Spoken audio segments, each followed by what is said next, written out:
Доброго времени суток. В этом видео я попытаюсь наладить отвалившийся ZAI через Гермеса. Он почему-то в Paperclip отвалился, надо будет чинить. Если вы посмотрели видео каких-то блогеров, которые создают IT-продукт за 5 минут, за 20 минут, вы попробовали и у вас не получилось, то добро пожаловать на мой канал. Вы посмотрите видео, и у вас получится. Рекомендую первые 5 видео к просмотру, 3 видео по настройке окружения и 2 фундаментальных видео о том, как строить архитектуру IT-продукта и как контролировать искусственный интеллект. Там базовые 2 таких видео на 3 часа и на 2 часа.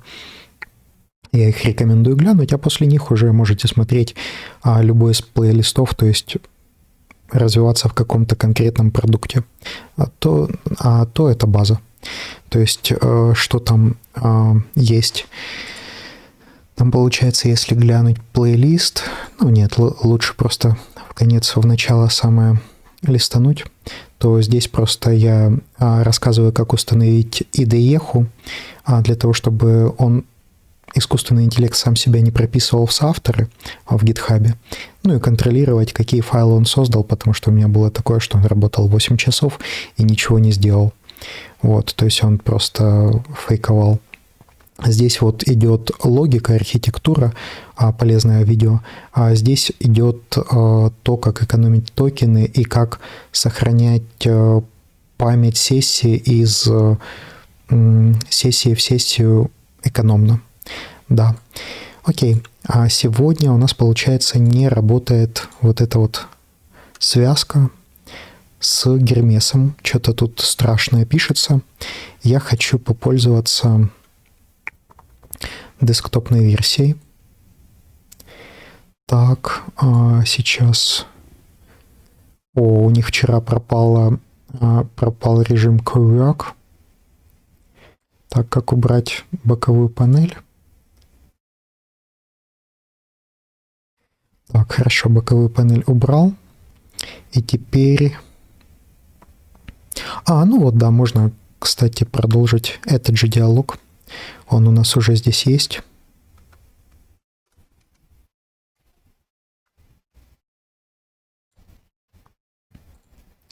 Глянь, пожалуйста, тут какая-то страшная красная все ошибка. Что это такое и как с этим быть, что отвалилось, что не так.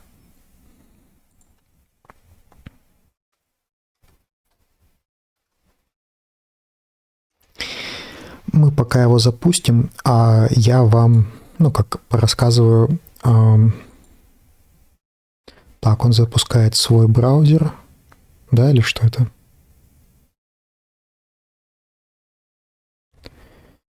Что за эпический перезапуск?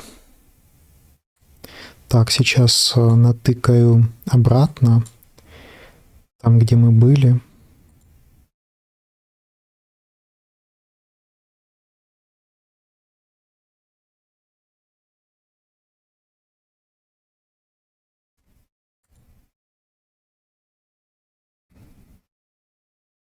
Окей, да, он просто куда-то непонятно куда вылетел.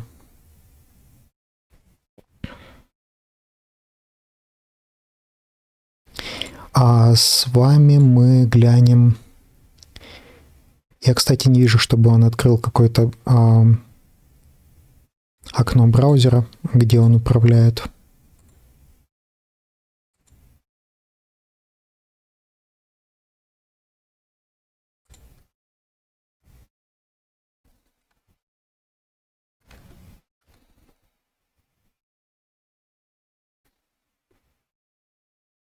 Значит, там что-то крашнулось. Сейчас я вижу, что он туда переходит и что-то делает. Открылась вкладка. Пусть он пока там копается, разбирается, нам что-нибудь напишет, а мы пока глянем. Здесь тестируется тест environment, и мы в прошлом видео, здесь часть 3, мы настроили, что уже все тут зелененькое, то есть все подключено и все вроде бы нормально. Выбрана модель, 4.5, правда, это типа хайку. Надо 4.6, чтобы была. Но вроде бы там внутри выбрано 4.6. Окей. Зайдем сюда. Он сюда пришел. Что нам скажет по этому поводу? Делает скриншоты, читает.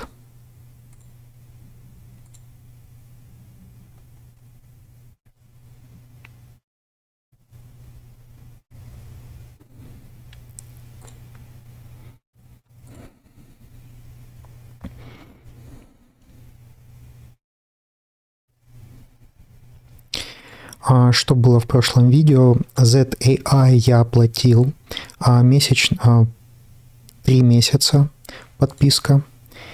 Что там постоянно дорожает модель, то есть согласно подписчикам они сказали, что в 2 раза поднялась цена, и сейчас еще выросла цена, то есть было 30 в месяц, сейчас уже 48, то есть это насколько? Ну да, почти в 50%. Нормально так дорожают. Они, ну, может быть, эффективные. Он как-то медленно смотрит.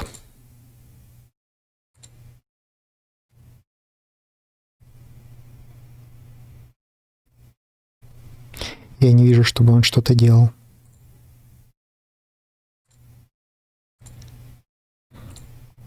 Я хочу, чтобы ты мне комментировал, что ты делаешь каждую минуту, чтобы я видел, что ты не завис. Желательно каждые 30 секунд. И каждое действие, чтобы я видел вот прямо как логирование, что ты делаешь, потому что визуально кажется, что ты просто завис.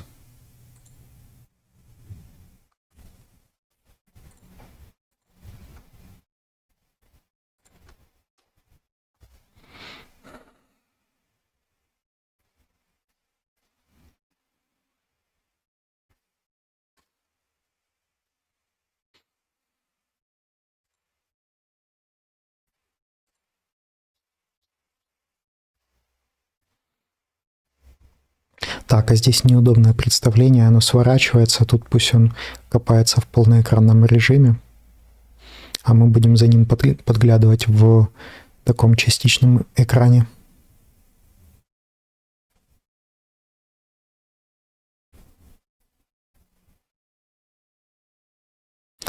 Ну ладно, давайте тогда просто скопируем, чтобы быстрее было.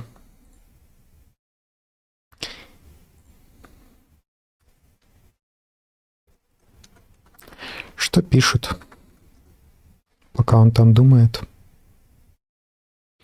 Браузерный очень быстро работает.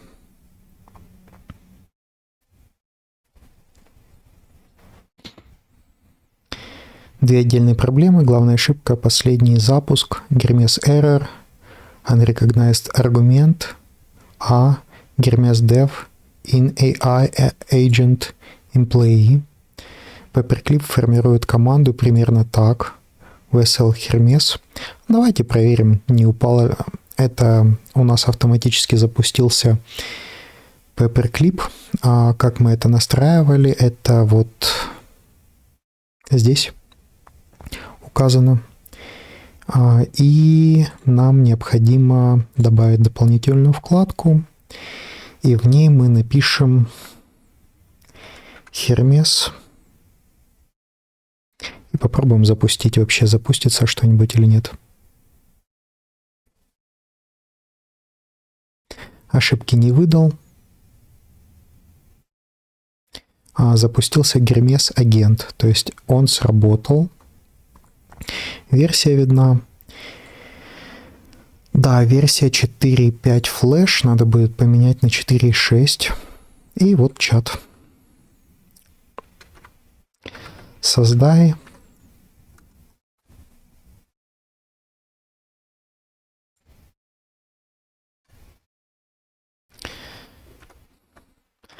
HTML. И лучше надиктовывать. Я хочу, чтобы ты на моем рабочем столе создал HTML-документ, приветствие, типа «Привет, мир», что-нибудь такое вот. создай вот такой вот HTML файл, который я запущу и проверю. Базово просто проверим, насколько Гермес в связке с ZAI работает. Ну, давайте на всякий случай ему упростим задание и дадим прямую ссылку на то, где лежит этот файл.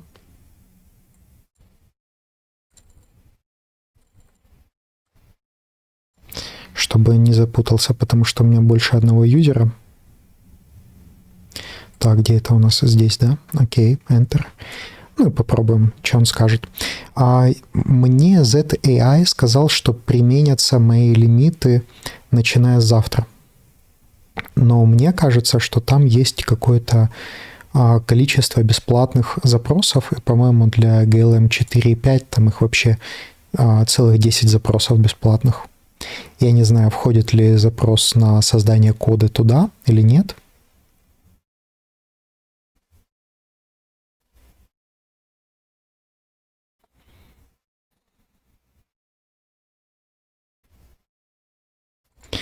Так, может, он создал F5.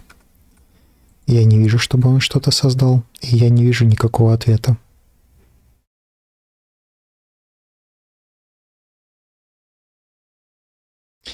Вот он что-то читает. Просто, наверное, соединение между Штатами и Китаем. Есть определенная задержка, поэтому надо ожидать ответа дольше. Ну ладно, пока он здесь думает, вернемся в десктопную версию. Понял, буду комментировать каждые 30 секунд. То есть он что-то делал. Он не просто так там... Hermes Error – это классическая проблема кавычек при передаче аргументов через Windows VSL. Промпт разбивается по пробелам, и Hermes получает слово по отдельности вместо одной строки. Диагностика разворачивает аргумент без кавычек, то есть превращается в... Hermes видит каждое слово как отдельный аргумент. Пишу Python Launcher. Самый надежный способ передать аргумент через VSL с правильными кавычками. Обновляю Hermes 7D. Теперь он делегирует все Python скрипту. Проверяю, есть ли Python в путях. Нужно убедиться, что Python есть. Так, ну давайте посмотрим, есть ли Python. Python минус version есть. И мы еще прописывали там, так как он запрашивает Python 3, мы создали такую сущность, чтобы она реагировала. И там же, ну, вроде бы Python есть. Стоп, это прорыв. Hermes version info, версия определилась. Ну да, Python 3 not found, пропал. Python работает, статус pass, тест окружения теперь проходит полностью. Теперь пробую запустить реальный run, нажимаю run, Hermes dev, вижу задачу, нужно назначить ее Hermes dev и запустить, смотрю на правую панель. Так, ну давайте смотреть, он что-то интересное там делает, по-моему, клацает. Что-то в интерфейсе.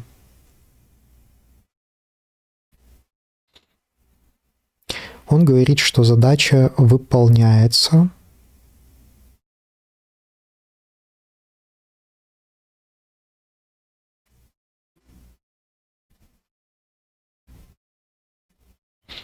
Вроде бы...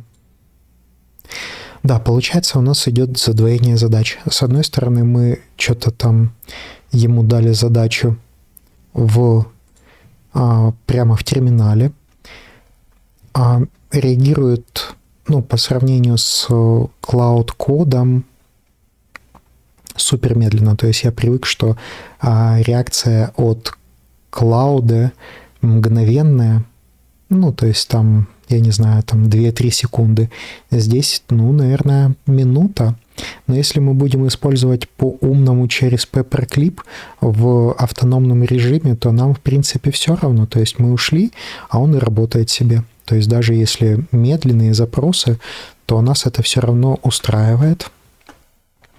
Он ответил, китаец нам ответил на русском языке, что меня радует. Готово, я создал HTML-документ Hello World, HTML на вашем рабочем столе, на вашем, уважительно как градиентный фон. Ну, интересно, хорошо, давайте глянем. Да, действительно, здесь есть файл, открываем, ну, на самом деле, ничешно. Классненько. То есть, во всяком случае, из командной строки сам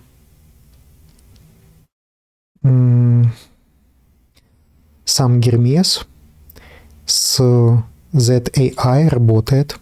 Его можно завершать. То есть, этот тест пройден успешно. Теперь надо понять, работает ли он из Paperclip.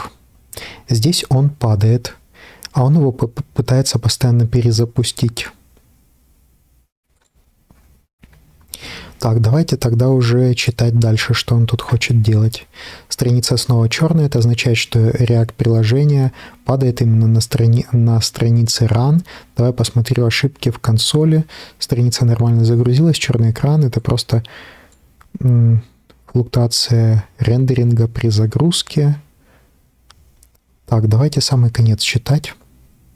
Он тут что-то всего много написал. Ну, я попросил его отчитываться, он отчитывается.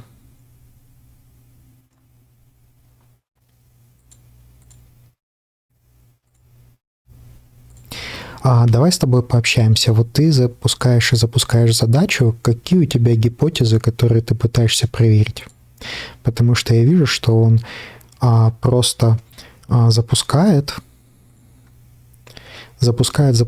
ловит одни и те же грабли и повторно запускает. А зачем запускать, если ничего не починил?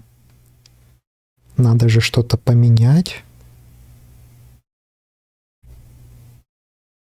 Но он работает с кавычками, чтобы, может быть, это сработало. И он переписывает launch Grimes Py. Какой-то прямой вызов без shell.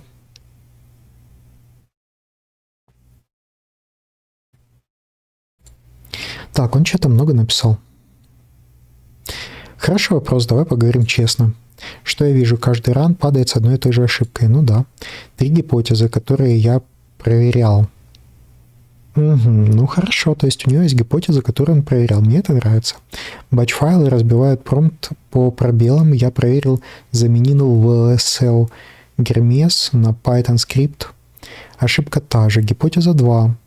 Ломается, потому что промпт содержит Hermes dev с кавычками, и они разрывают внешние кавычки bash команды. Я проверил, перешел на VSL exe, чтобы вообще обойти bash. Ошибка та же. Что меня сейчас смущает прямо сейчас? Я не уверен, что мои изменения вообще применяются. Последние 2 рана — это ран исходного... Ага, окей. То есть, понял.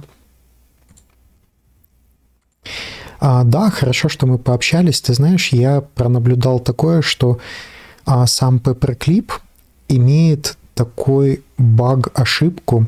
Он проверяет окружение только на момент загрузки самого сервака. Поэтому для того, чтобы применились и оттестировались твои гипотезы, которые ты пробуешь, ты мне лучше говори, а я буду вручную перезапускать сервак. То есть сейчас вот я его зарубил, сервак, и сейчас ты мне открой папку, там, где автозагрузки, и я там его запущу принудительно. там лежит файлик для автозагрузки Paperclip, и я перезагружу сервак. Сейчас, если обновить Paperclip, то он failed to fetch, но сейчас мы это изменим. И перезапустим сервак, и во всяком случае твои тесты, они должны сработать. Поэтому, когда ты что-то тестируешь, к сожалению, я думаю, нужно просто перезагружать сервак. Открой мне папку, которую я попросил.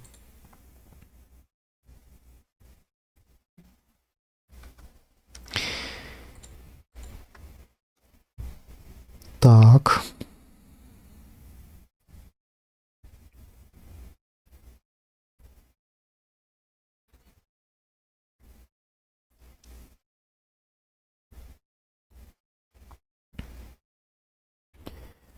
Да, открывает папку автозагрузки. Сейчас какой-нибудь shell там пропишет скрипт. Chrome не открывает.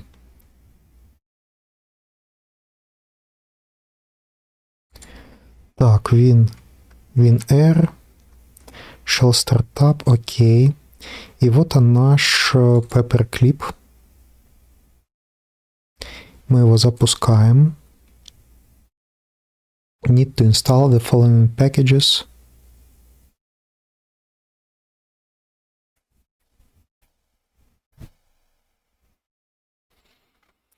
Какое-то обновление, по-моему, прилетело, да, или что получается?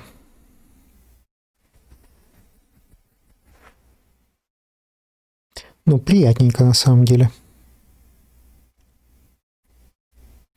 Я заходил в репозиторий Paperclip, и там действительно очень много issues, 875, и как я понимаю, что люди пишут при помощи Paperclip, закрывают, берут в исполнение и закрывают эти задачи. То есть достаточно быстренько развивается проект, поэтому прилетело какое-то обновление, которое сейчас пробуем ставить.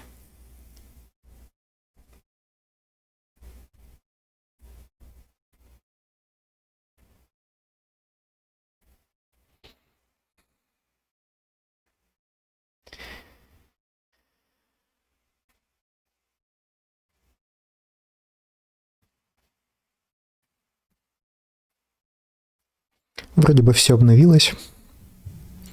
И я надеюсь... Так, он у нас что-то спрашивает.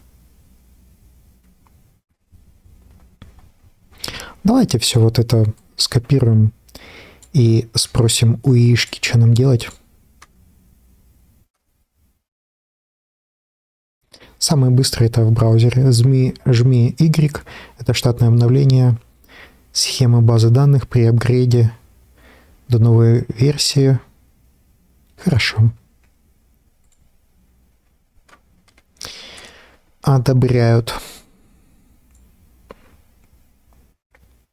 Так, и вроде бы все запустилось. Сейчас сервак перезапущен вручную.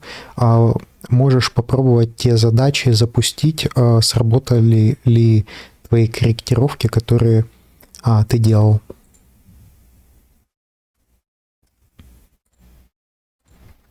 Заходим в браузерный, потому что он может руками своими MCP руками дотянуться до браузера.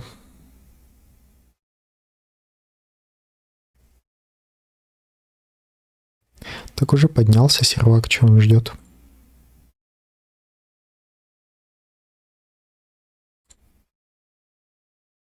Сервак поднялся. Ага, проверяет, подтянулся ли лаунч Kermes Py. Мне тоже интересно это глянуть. Что-то там поменялось?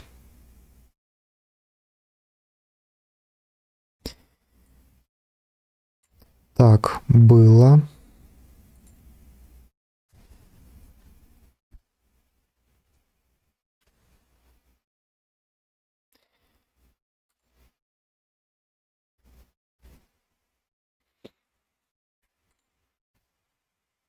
Статус пас, окружение проверяет проверяется чисто, все 4 зеленые. Ищет кнопку запуска агента.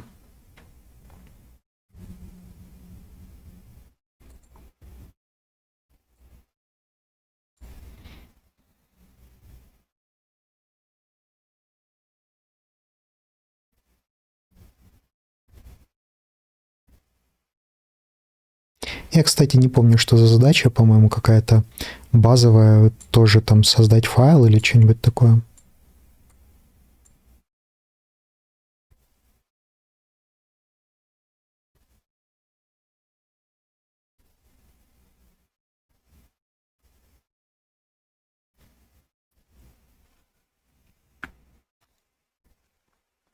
Assign пикер открывается снова. Нужен другой путь. Иду на страницу агента и жму Run. Сердцебиение. Это должно заставить Hermes Dev подхватить MYA6 из очереди. Отлично. Он говорит отлично. Вижу ключевое. Post API Agent ID Heartbeat Invoke запускает Heartbeat, но мне нужен запуск именно для... Нахожу правильный endpoint, еще в списке runs, тот, который был зафиксирован за этой задачей, ключевой run, succeed, работа 10 секунд, смотрю его лог. Так, вроде бы получилось, но хочется теперь... Ну, я вижу тут вроде бы здесь succeed, а здесь error. Поэтому надо понять, что здесь succeed.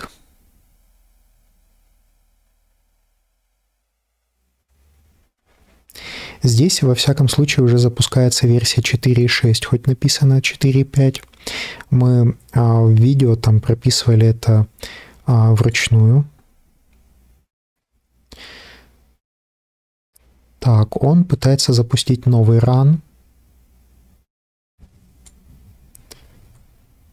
И сделать это.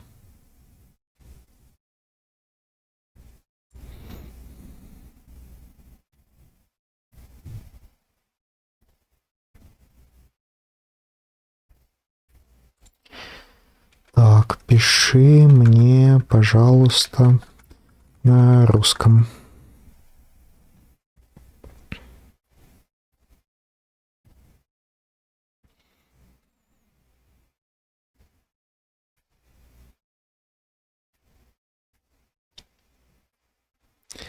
В предыдущих задачах ничего не происходило. Здесь просто падала ошибка. В последней задаче уже мы видим, что загрузился... Нет, не загрузился. А почему-то я видел же здесь, что была загрузка. Сломанные сообщения были от этого, от Гермеса.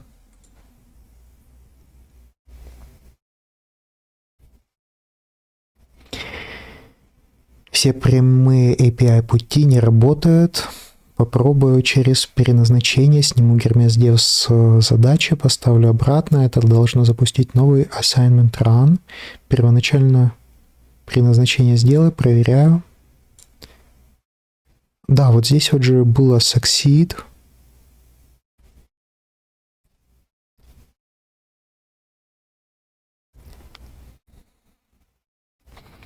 Так, он создает такой же индекс. Индекс. Он должен создать тут индекс HTML. Этот создал Hello World. Мы пытаемся создать индекс.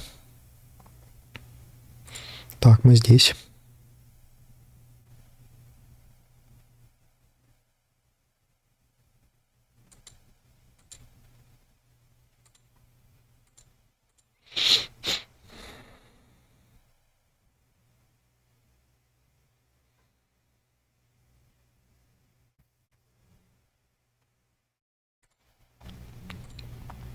Я не понимаю, вот в интерфейсе где-то ты клацаешь, и где-то написано, что задача не failed, а succeed, и там успешно загрузился вот этот вот хотя бы в браузере сам Hermes агент. Натыкай, пожалуйста, где это было, потому что я не могу понять, где это было. Вот совсем недавно где-то это было, ты был в этом интерфейсе.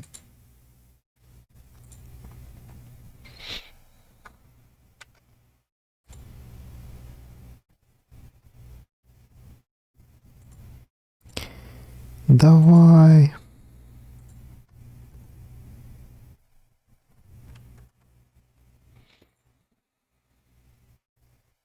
Нашел API, пост, wake up, playload, issue, новый run. Уже запущен, жду результат. Хорошо, модель теперь начинаю launch. Скрипт обновлен, теперь все... теперь для теста нужен перезапуск сервера. Окей, сейчас перезапустим. Заходим сюда, завершаем. Стартап. Запускаем. И сервак переподнялся.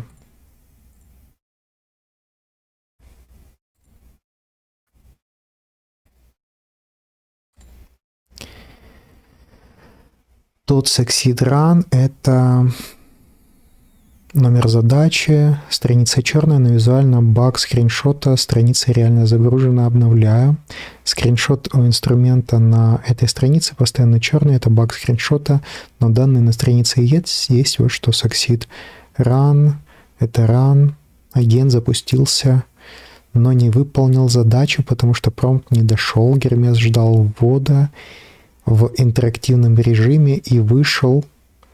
Ты видел именно это. Hermes стартовал, показал баннер, но индекс HTML не создал, потому что QPrompt не передался. Окей, я себе просто сохраню этот успешный. Обновил лаунчер Hermes. Теперь аргументы пишутся в текстовый файл, каждый на своей строке. А Bash читает их через map файл. Это полностью обходит любые проблемы с кавычками Windows, VSL, Linux. После перезапуска сервера следующий ран должен правильно передать промпт Hermes. Можешь перезапустить. Уже. Пробуй.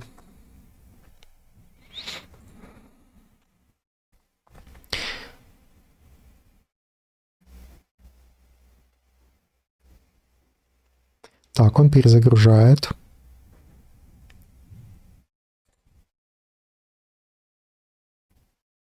Сервак поднялся, да. Перезапустил задачу.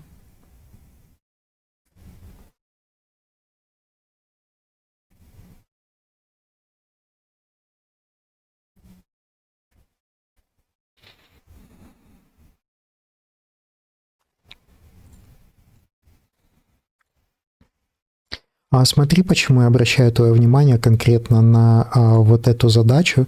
В этой задаче у нас хотя бы была успешна загрузка самого агента и неправильная была передача аргумента задачи.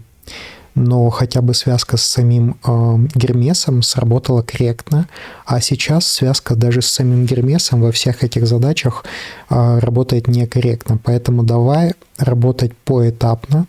Сделай так, чтобы связка с Гермесом изначально хотя бы работала. Для анализа возьми вот эту задачу и посмотри, что там и как было, и сделай, чтобы хотя бы Гермес стабильно поднимался в каждой из задач.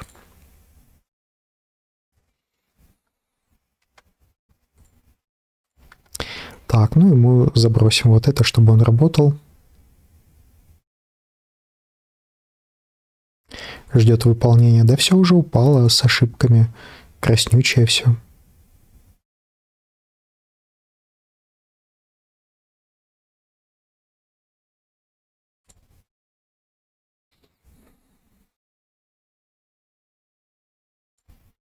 Адаптер failed. Ну, то есть не поднимается адаптер, не срабатывает. Поэтому мы как раз с этим сейчас и хотим поработать адресно. А то он сразу старается решить всю задачу в комплексе, и полностью ничего не получается. Поэтому ему лучше вот так вот сосредотачивать. Ой, компактинг. Это он как раз все забудет. Обидненько как. Первый аргумент пришел пустой строкой. Это значит map файл, читает файл, но что-то не так с переносами строк. Меню. Меняю подход, передаю аргумент через переменное окружение. Ага, прогресс, ошибка изменилась. Раньше было unrecognized аргумент. Теперь invalid choice. Ага, то есть он чуть-чуть поборол и смог передать туда какое-то сообщение, но я не уверен, что вообще он делает правильные вещи, потому что я не вижу самой надписи Гермес. То есть вот когда мы просто заходим в эту задачу, это все эта задача.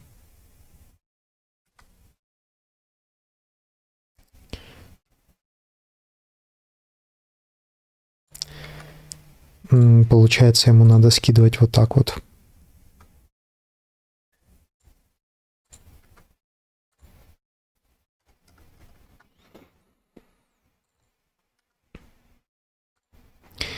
Так, и здесь по поиску нам, получается, надо искать вот эту задачу, которая была успешная, что хотя бы загрузился Гермес.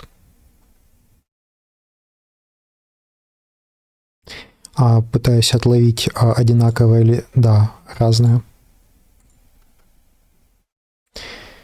Это одно и то же? Нет, не одно и то же. Да, вот это успешная задача. И ее ему отправим.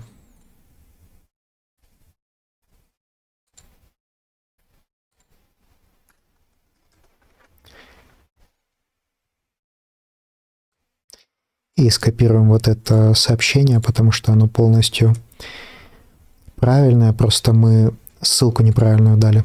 Вот это уже правильная ссылка, где хотя бы Гермес поднялся успешно.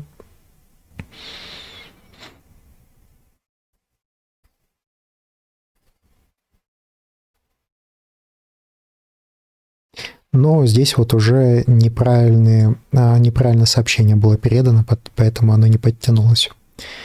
Поэтому надо, чтобы он хотя бы выполнил то, что здесь у нас классно сработало.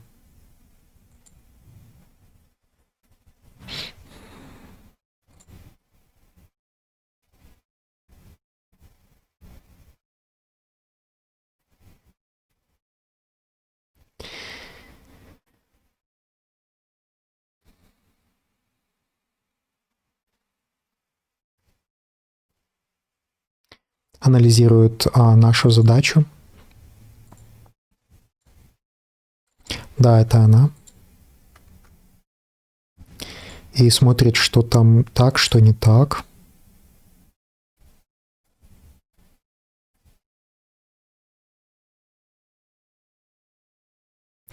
Возвращается к тому, что работало. Нужен перезапуск. Рубим. Запускаем.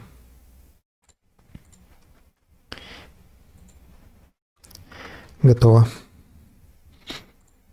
Но он тоже реагирует с каким-то опозданием, поэтому можно ему так вот чуть-чуть заранее сообщать, что уже сервак обновился.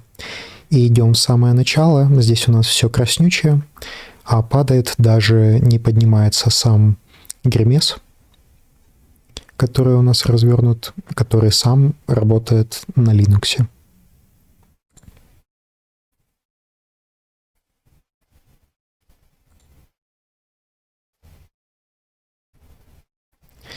Так, это когда? Вот новая задача. Смотрим, как она отработает. Все упало, Гермес не поднялся. Как комментируют?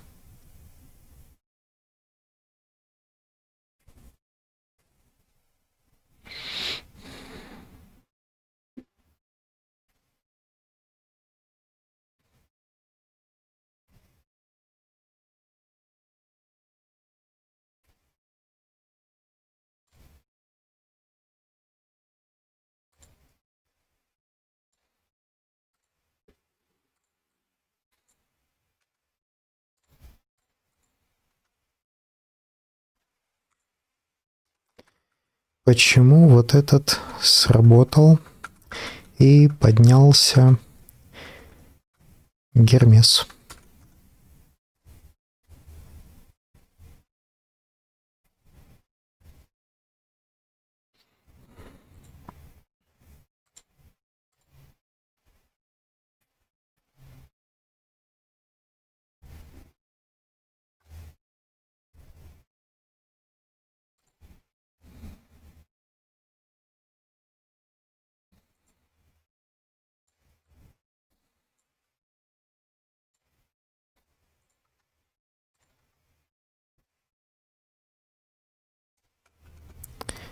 Имею в виду эту.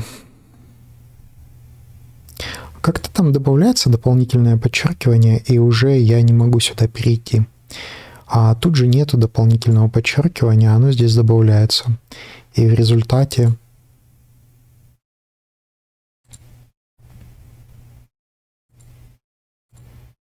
не то вставляется.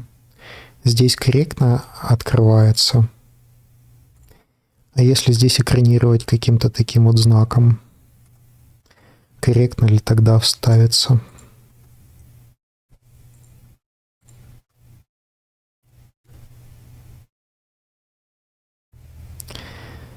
Так он не хочет его открывать.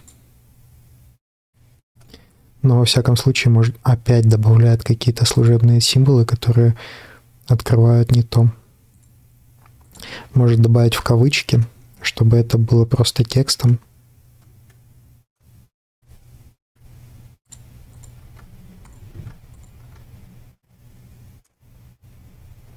Опять добавляет.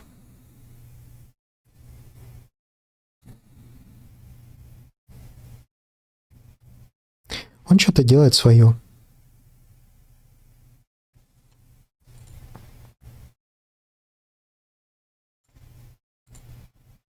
А, наверное, начало сотрем.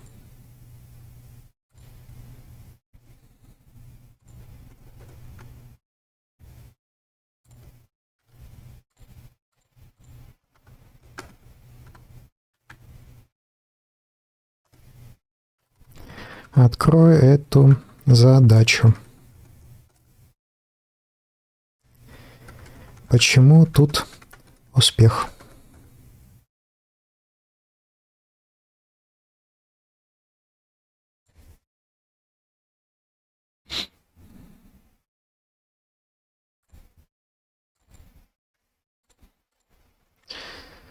Задача. Ну, давайте ему дадим просто номер задачи, чтобы он ее нашел. Потому что ссылку он ломает и добавляет какие-то служебные.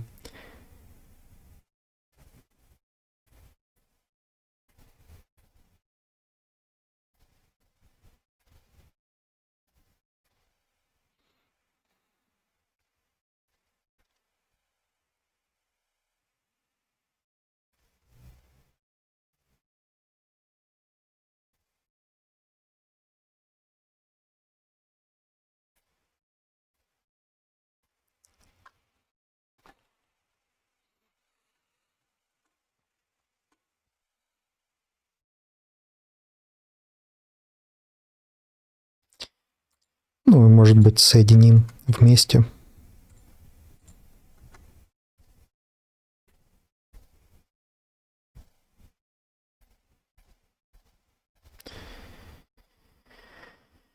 Он вначале делает что-то свое, а потом отвечает на мой вопрос.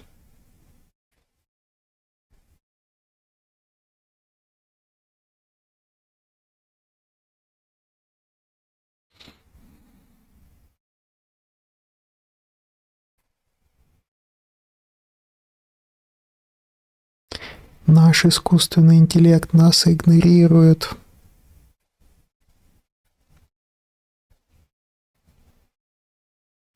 А вчера буквально открывал вот этот вот интерфейс, и там пропала кнопка Cowork. То есть осталось только создание кода и чат. Вчера не было кнопки между ними, пропала. Сегодня появилась уже.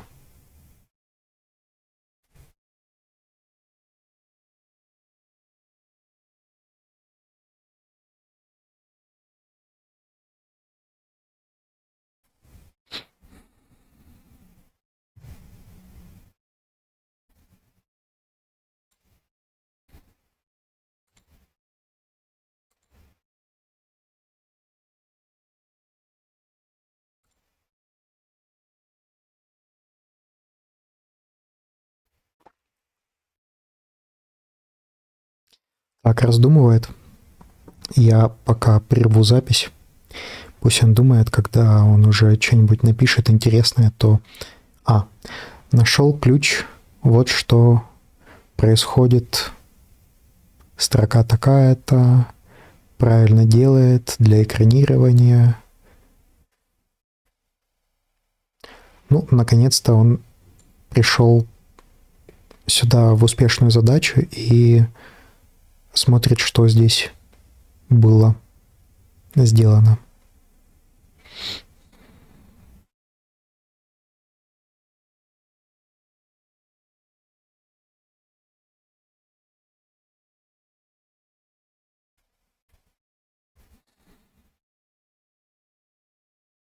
Теперь все понятно. Объясняю, почему здесь успех, все остальные нет. Успех, потому что Гермес не получил Q-промпт совсем. Гермес стартовал, показал баннер, показал... докажи мне, то есть если ты можешь запустить Гермеса, и он срабатывает, если не передавать ему никаких команд, докажи мне, запусти Гермеса, чтобы он сработал через Paperclip, чтобы он просто загрузился, не передавая туда никаких команд. А если надо, создай новую задачу без задач, ничего туда не передавая. Сможешь?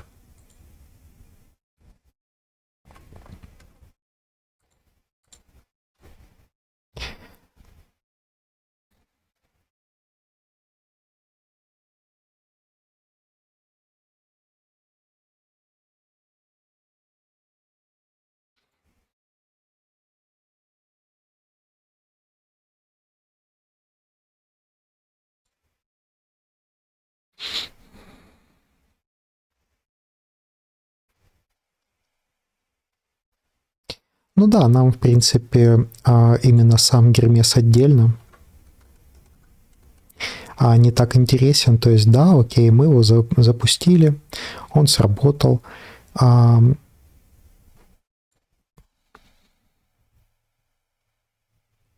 он запустился, он создал вот этот вот файл «Привет, мир». То есть это все хорошо.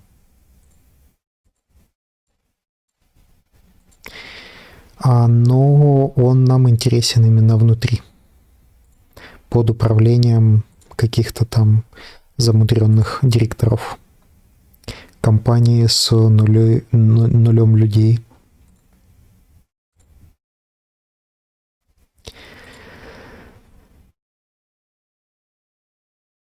Отлично, именно это и сделаем для доказательства. Но сначала нужно еще один перезапуск сервера, потому что я только что обновил. Окей. Готово.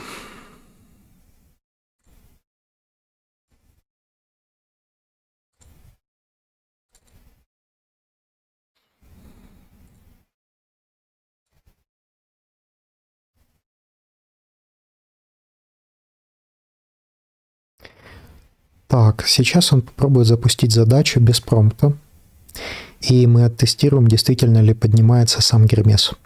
Если да, то во всяком случае связка Paperclip Гермес уже работает и ломается на стадии передачи именно задачи. Но это может быть и не так. Может быть, он просто фигню думает. Ну вот, это не так. а он там накручивает какие-то нерабочие стратегии, не тестировав пошагово. То есть что вы отсюда можете вынести? Вы отсюда можете вынести, что искусственный интеллект пытается решить задачу комплексно, и он предлагает какие-то решения, которые он считает, что помогут. Что для вас хорошая идея? Уточнить, что он делает. Попытаться разобраться логически просто на русском языке, что он делает. И скорректировать его, что не надо пытаться решить задачу полностью в комплексе, а надо решать там первая, вторая, третья, четвертая, пятая. То есть первое — это просто оттестировать связку с Гермесом.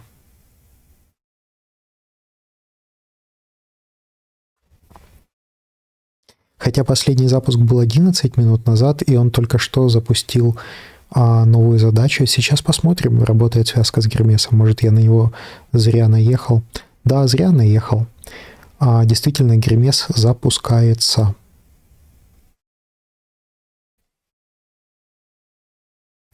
Гермес запустился успешно. Работает. Показано, как in progress. Гермес запускается и обрабатывает задачу. Жду завершения. Супер. Сейчас надиктуем.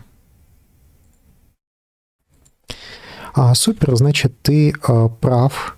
Получается, теперь мы попытаемся передать туда просто текст «Привет», и все. То есть вот такой вот короткий текст попытаемся туда передать. Попробую передать именно одно слово.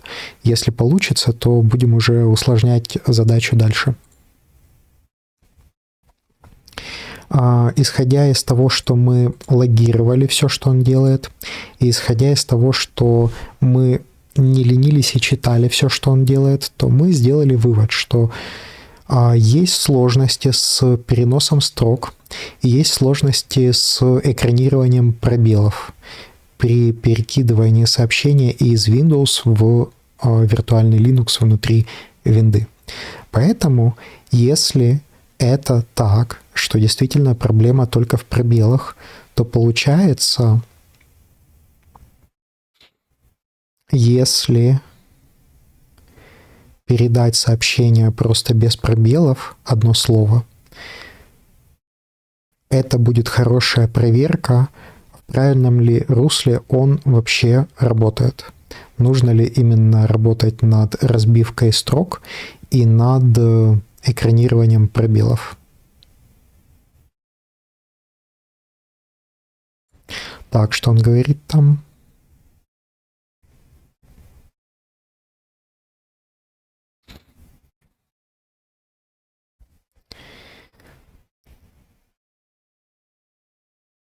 То есть, получается, он запустился, не получил никаких обращений от пользователя, и по тайм-ауту он отбился.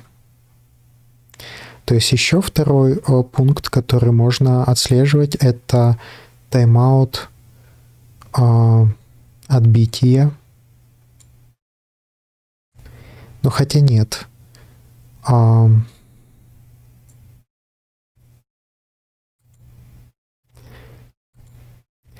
Помните, мы когда вручную запустили сам этот чат, то он очень медленно работал. И сработал, буквально там, я не знаю, один запрос.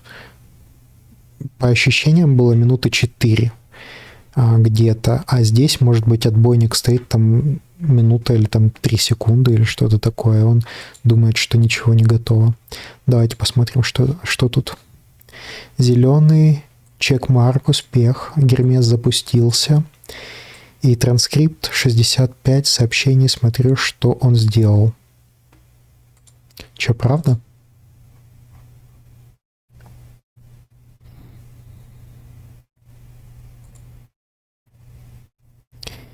Я не вижу.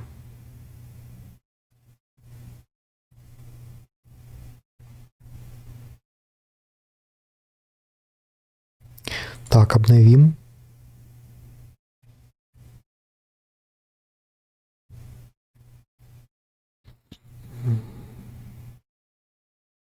Файл не создан, Гермес обработал промпт, 2LM ответа по 47S, но задача не выполнена.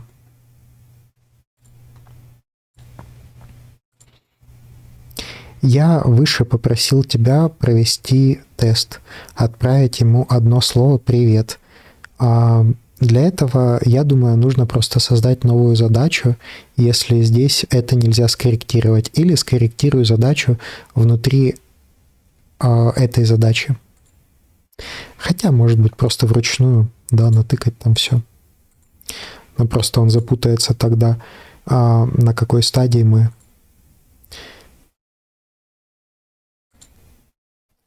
То есть тыкнули сюда.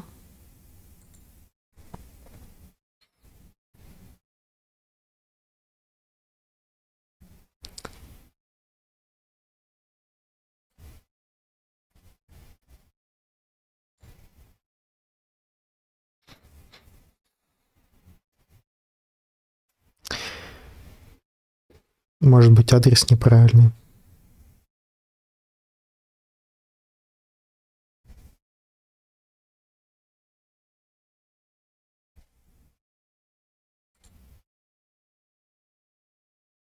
Ну ладно.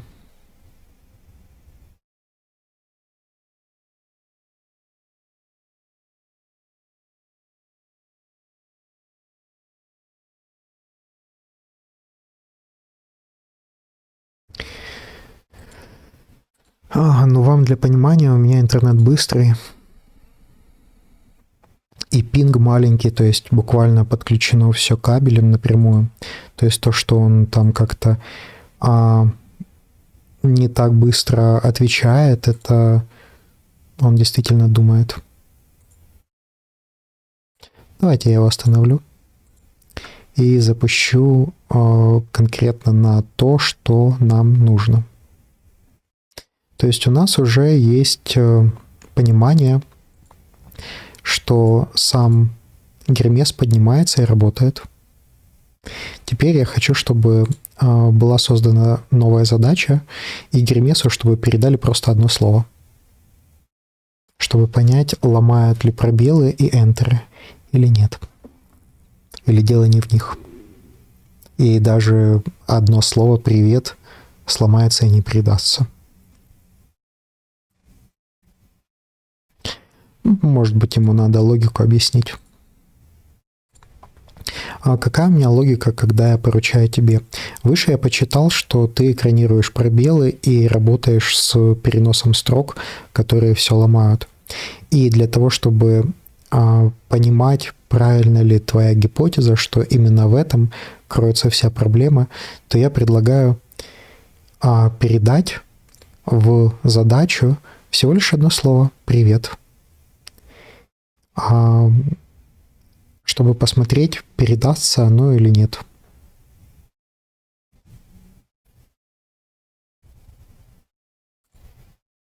Да, он нас услышал. Ну, так, просто поясним. Какая логика?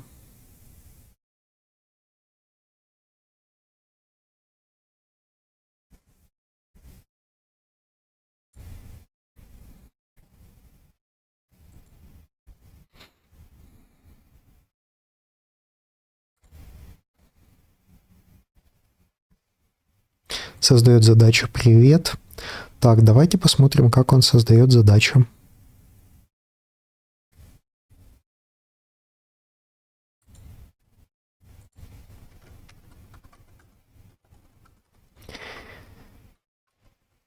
Создай через интерфейс.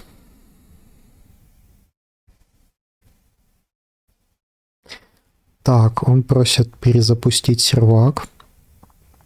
Обрубаем, перезапускаем.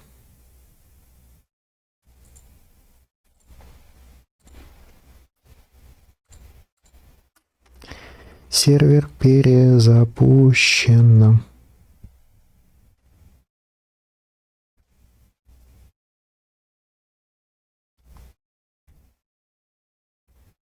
Запускаю тест-ран.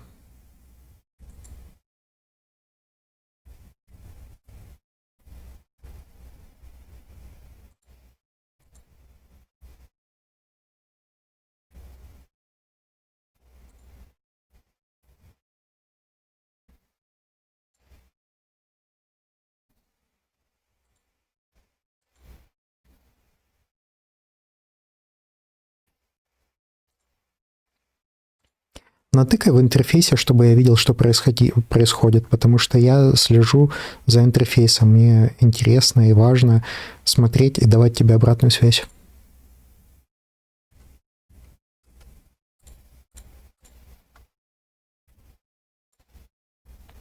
Ага, да, то есть он уже наклацал с опережением.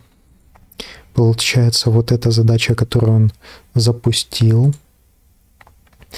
Здесь совсем недавно тоже вроде бы что-то произошло.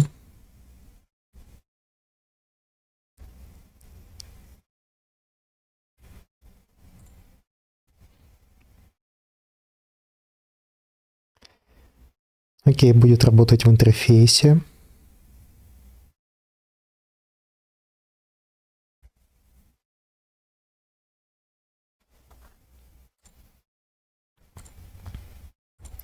Я не понял, ты запустил задачу на одно слово, чтобы оттестировать, ломают ли все пробелы и энтеры, или не запустил? Если запустил, то где результаты? Открой, пожалуйста, в интерфейсе, давай, и какие результаты этого теста? О твоей оценке, ответь мне до 50 слов. А то я же не робот так читать быстро, как ты. Если мы дали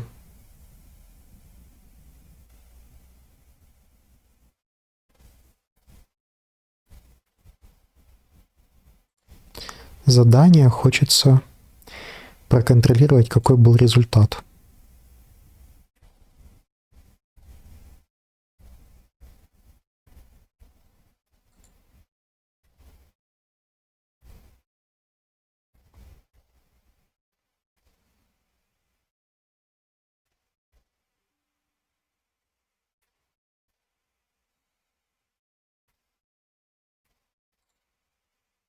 Вот результат вижу в транскрипте. Привет, как могу помочь сегодня? Итого прошло. А где ты видишь, что...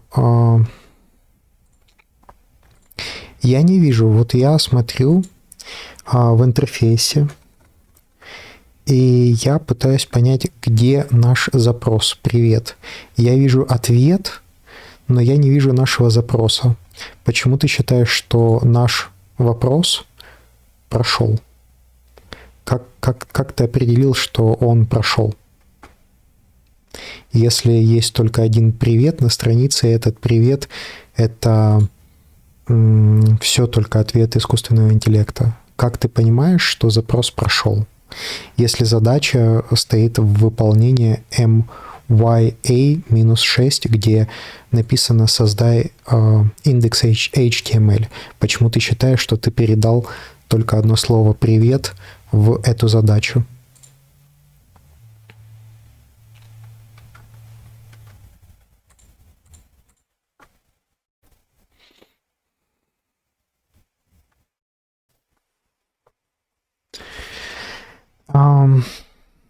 Была обоснованная критика, что я делаю все через искусственный интеллект, и какие-то задачи можно было бы сделать быстрее. То есть, вот, допустим, я могу зайти, создать там, допустим, новую задачу,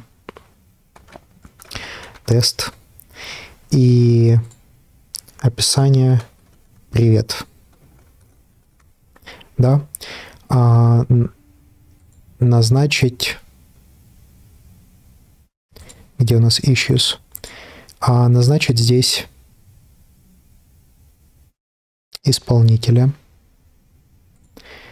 Выбрать Гермеса. И нажать «Выполнять».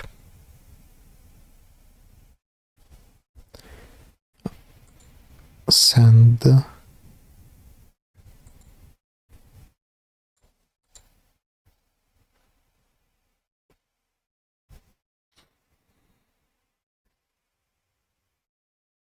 Нет проекта, под который подвязано чат, activity, Hermes Dev. Как запустить задачу? Вот я и запускался задач.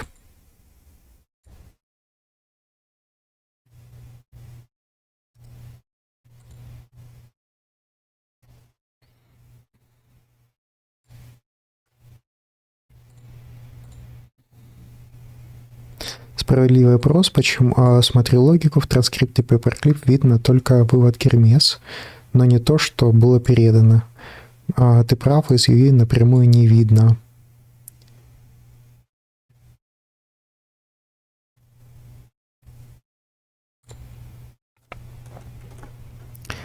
Запусти задачу.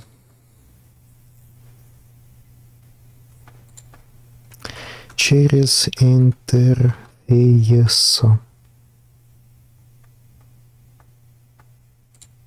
Куда он тыкает?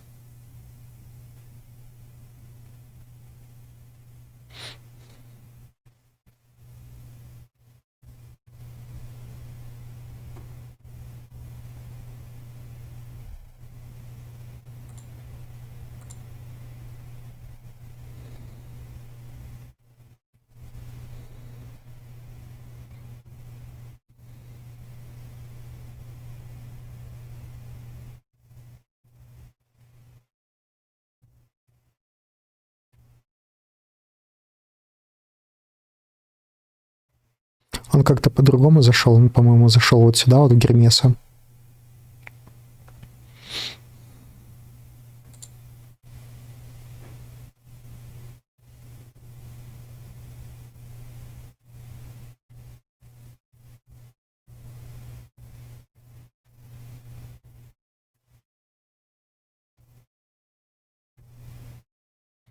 Назначает на Гермеса. Пустил в запуск.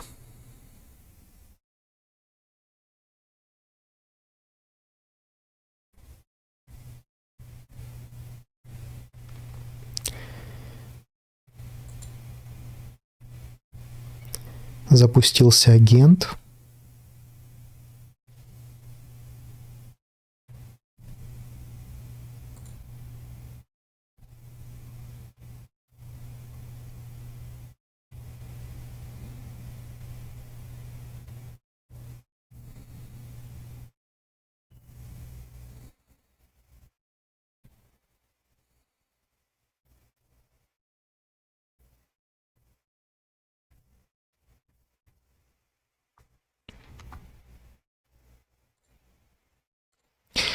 Правильно ли я понимаю, что мы передали просто одно слово «привет», и оно тоже не передалось? То есть то, что ты сражаешься с какими-то там пробелами и энтерами, это тоже ошибочная версия. Правильно я это понимаю или нет?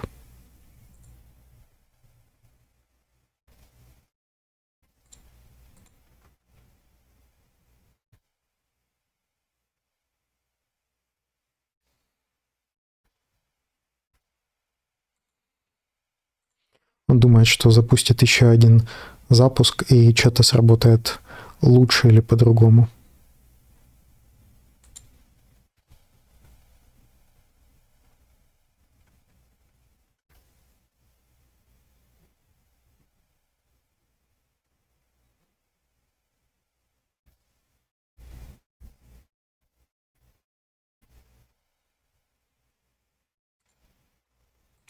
Обрубить то, что он там думает, и направить конкретно на мою задачу, что я спрашиваю. То есть Гермес у нас уже реагирует, и гипотеза насчет пробелов и энтеров, она показалась сбойной, то есть не передается даже одно слово любое.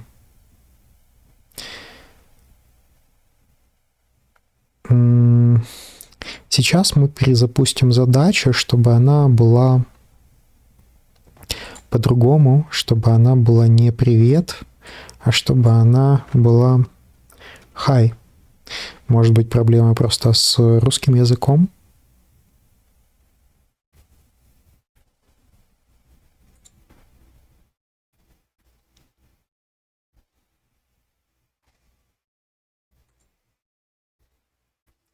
Так, это он какую задачу запускает?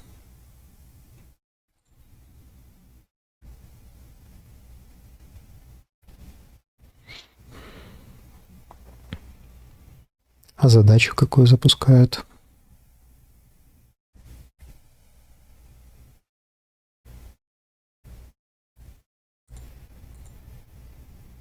Здесь issue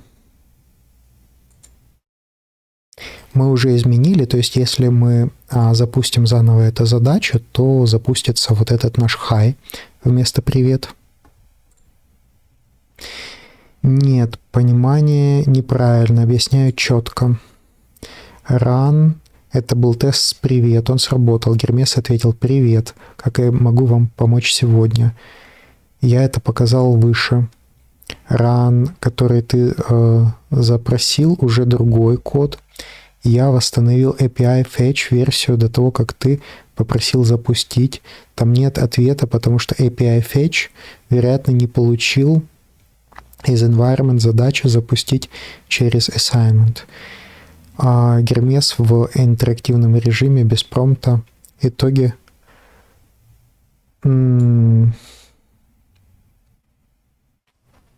Окей, давайте тогда будем костыль строить.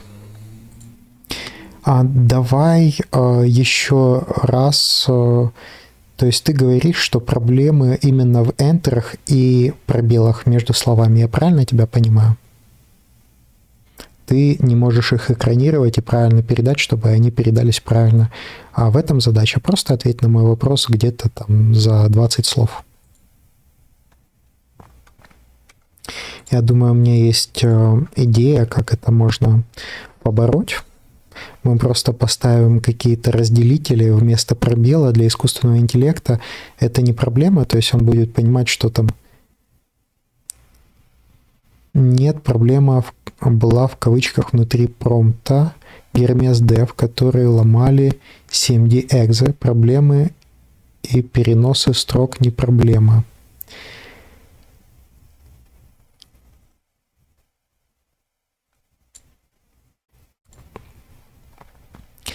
Подожди, если ничего не передавать в аргументе, то все работает. А на каком этапе появляется вот этот вот Hermes Dev с кавычками? Выведи вообще все сообщение, которое по API передается от Paperclip в Linux, чтобы я глазами посмотрел ту задачу, с которой ты сражаешься.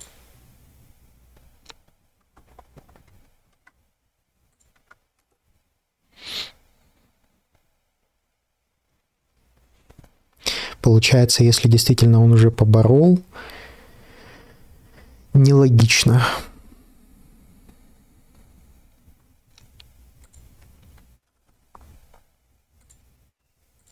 Давай так, где логика? Ты говоришь, что если мы пишем просто «привет», то все корректно отрабатывает. И при этом ты говоришь, что Hermes Dev никак не так экранируется.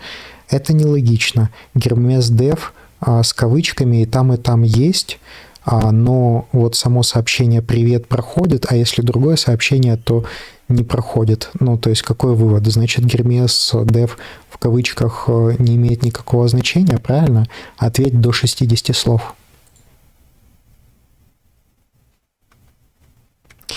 Вот так вот пытаемся разбираться, что там происходит.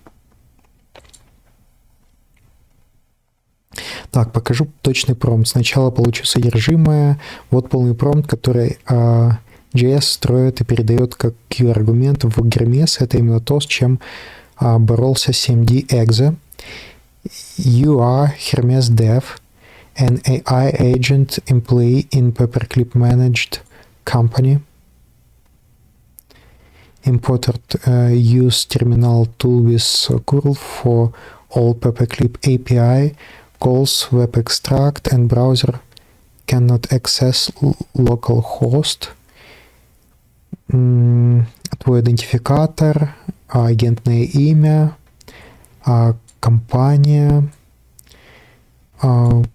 где он находится, назначенная задача. Вот текст задачи. Вот непосредственно идет описание задачи и последовательность. Работай при помощи своих инструментов. Пометь готово, когда выполнишь. И закрой конкретную задачу, когда готово.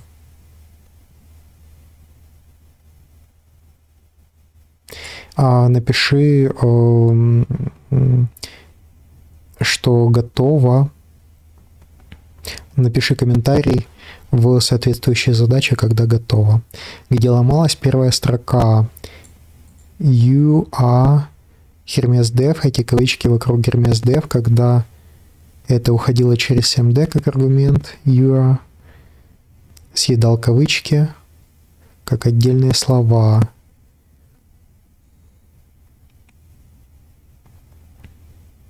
Да, ты абсолютно прав, кавычки в содержимом файла не проблема. Cat файл передает все содержимое как один аргумент, независимо от кавычек, переносов, строк и спецсимволов. Реальная проблема в другом. При запуске API-запрос вернул пустые данные. Скорее всего, Paperclip Task ID не был установлен в переменных окружения. Из-за этого prompt known запустился в интерактивном режиме без входных данных, а сразу завершился. Нужно проверить, какой он env environment переменные реально уходят к launch Hermes Py при запуске задач. Добавлю отладочный вывод прямо в скрипт. Лог будет писать. Да, кстати, правильно. Молодец. Логи добавляют при каждом запуске без перезапуска сервера. Теперь запусти MOA6 из интерфейса Paperclip, а потом скажи мне, я прочитаю лог.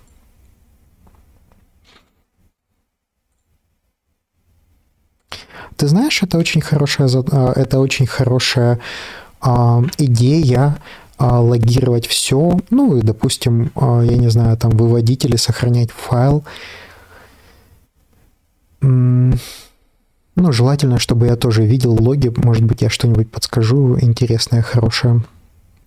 Давай еще раз запусти задачу, там, где передается просто что-нибудь простое, там одно слово.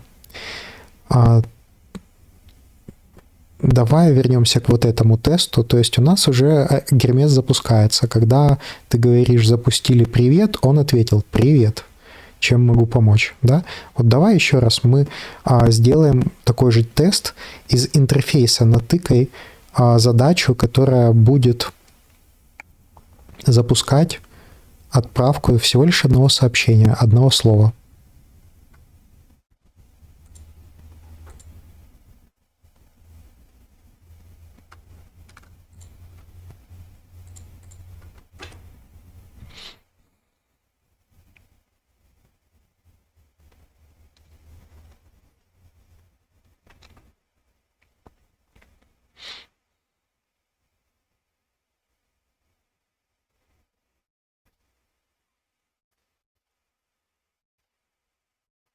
Отличная идея. Давай сделаем так. Временно поставим промпт привет и скрипт, как в том рабочем тесте. Плюс уже логирование. Запустим задачу с Paperclip и сразу увидим и лог, и ответ. Ну да, как бы хорошая идея, которую я дал. Ну, то есть, видите, пока что, если не управлять этим инструментом, то он делает непонятно что.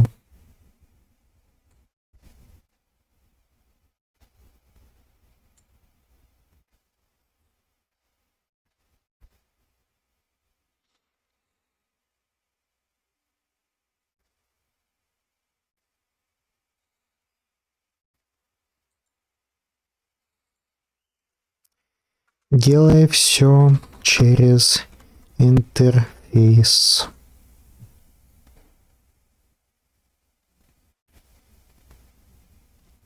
А мы как раз научимся, как создавать эти задачи. Заново посмотрим.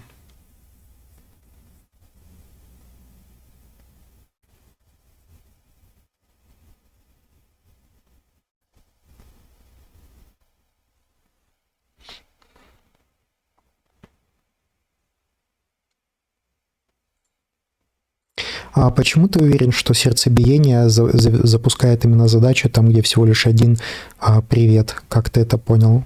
Это для меня не явно. Если ты управляешь только через UI, то я этого не видел. Ты запустил опять создание HTML-документа на рабочем столе.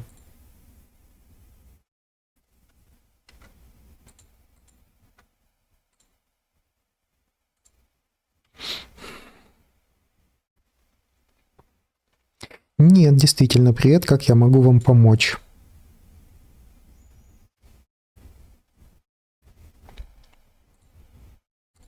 Выведи полностью запрос, который успешный и который сработал, на который наш агент сейчас ответил.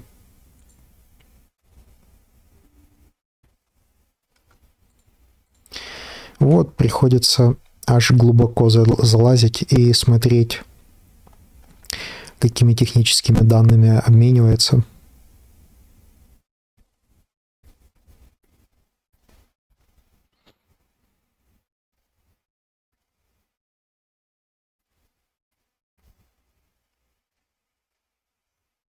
Потому что он буксовал, он что-то там экранировал какие-то кавычки, потом говорит, да, кавычки не проблема. До этого там пробелы, там энтеры что-то пытался экранировать, но тоже это не работало.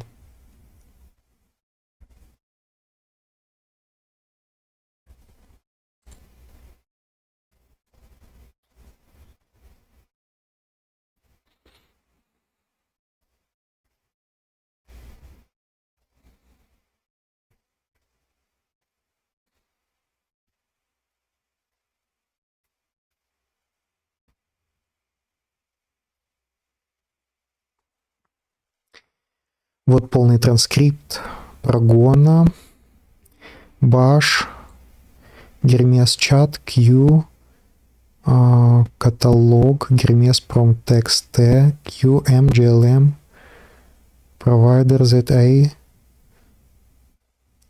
содержимое текст T, Hermes starting, Hermes agent, модель такая-то, нормализованная модель такая-то, Гермес.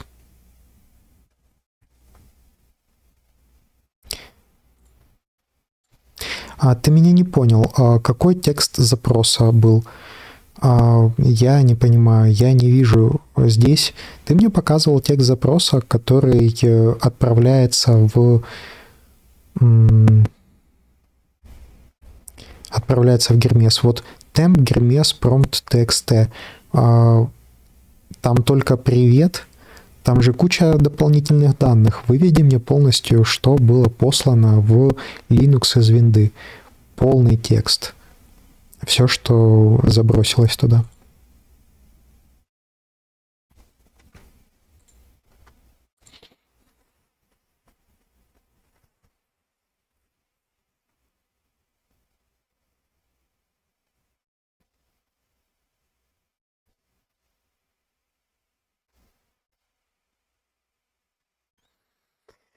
Читаю файл прямо из $S как $S, что реально там лежало.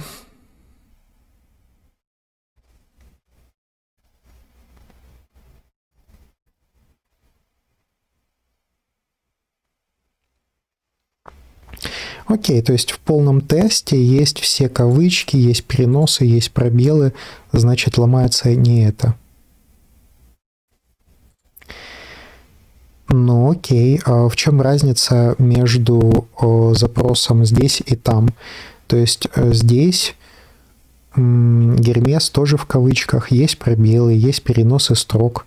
То есть тогда в чем разница между этим успешным запросом и тем, который был неуспешный? Вот он текст, то есть разница в тексте, который передается, все остальное работает успешно. Вот, так что мы, можно сказать, работаем вместе с ним. И даже аналитическую работу, можно сказать, выполняем вместо него. Поправляем там, где он не прав.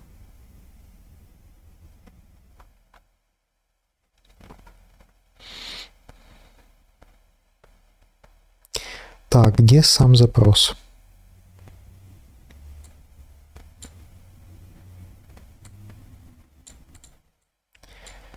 Задача,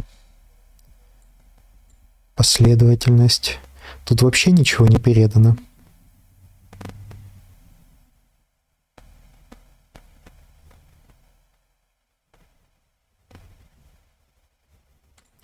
Так, мы это скопируем на всякий случай. чтобы понять.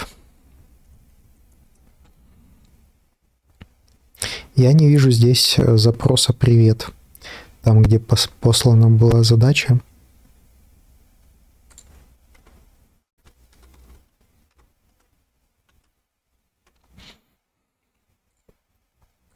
А в тексте этого запроса нету текста «Привет». Здесь нету текста «Hi», то есть здесь нету абсолютно ничего, никакого текста. То есть твоя гипотеза, что он ответил «Привет, чем я мог быть полезен в ответ на наш привет», и что это стандартный ответ, это галлюцинация. Ты додумал. Не додумывай, только читай и говори «неизвестно». Или там вот такая вот информация. Получается, передай все-таки ему сообщение «Привет». Потому что сейчас в этом тексте я не вижу никакого промпта, то есть никакой промпт ему вообще не был передан.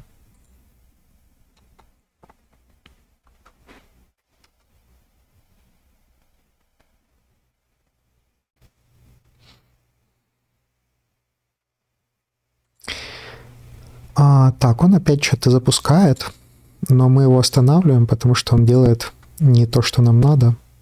То есть он просто что-то делает. Ну вот есть риски, что если платная модель, то вы ей поручите что-то делать, и она начнет что-то там делать долго, бродить по кругу, по лесу, заблудится и начнет круги нарезать без продуктивности. Конечно, очень хочется, чтобы такого не было. Может быть, действительно есть смысл там использовать какими-то методологии тест, driving, development, когда вначале строятся тесты, которые должны проходить, и именно так строить, именно с ишкой. Может быть, это как раз действительно здесь будет рабочий вариант.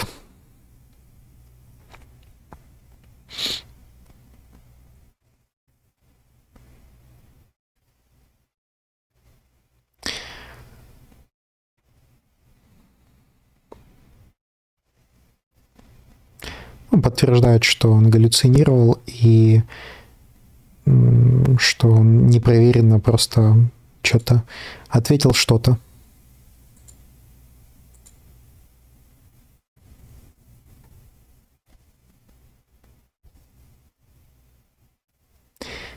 Тест mode true, обратно я добавлю эхо прямо в bash команду, тогда PaperClip скажет текст промпта в транскрипте.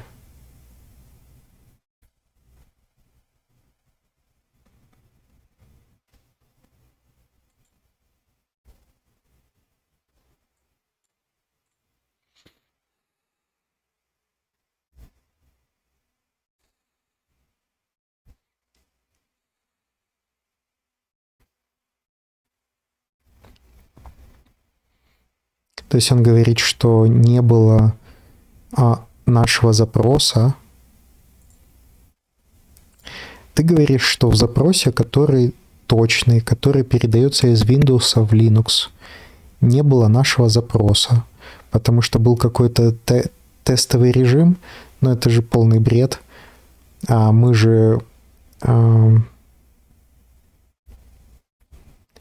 же раньше, когда ошибка выдается, видели, создай HTML-страницу, то есть там был передан текст конкретный и четко определенный. Как это может зависеть от режима тестовый или не тест-мод или не тест-мод? Но в любом случае данные ходят, и команда передается определенной командой от меня из Paperclip в Linux для Гермеса. Поэтому если раньше она передавалась, а сейчас не передается, то это просто пустое сообщение. То есть это задача без сообщения внутри передается. То есть просто запусти задачу, которую ты наклацаешь в user interface, а не через API.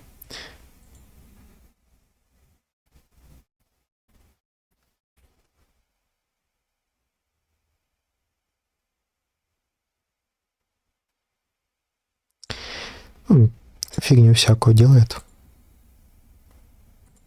Лишь бы делать.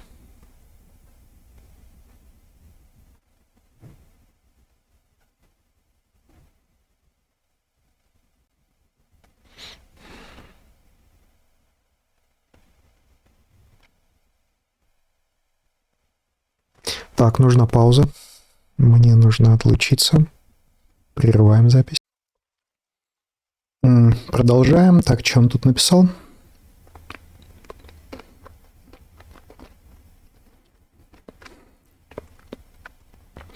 Ты прав, проверю.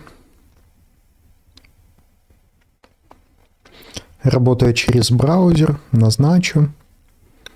Этот диалог создан новой задачей. Нажимаю 3 точки рядом с Project. Может там выбор существующий. Нет, это не то.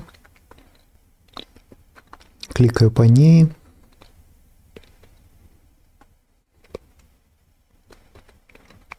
Пытается назначить задачу Гермесу.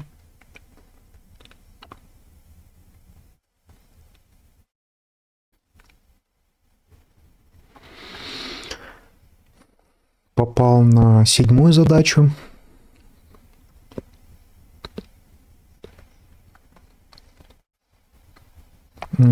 Запустил тестовую задачу. Система там что-то выполняет, какую-то задачу 2. Я не знаю, что за задача 2. У нас 6-я, 7-я, это тестовая.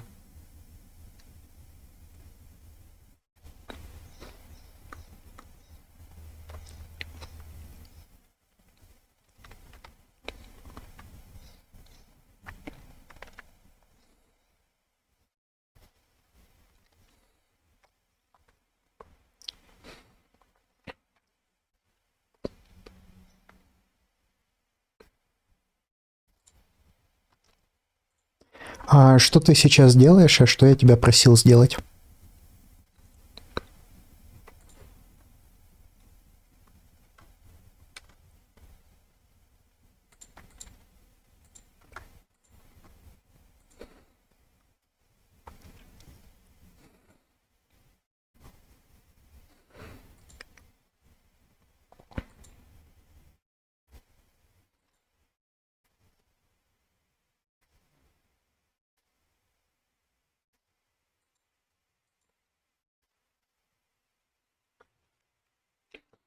Ты прав, что задал этот вопрос. Ты попросил передать Гермесу сообщение «Привет», просто чтобы убедиться, что канал работает.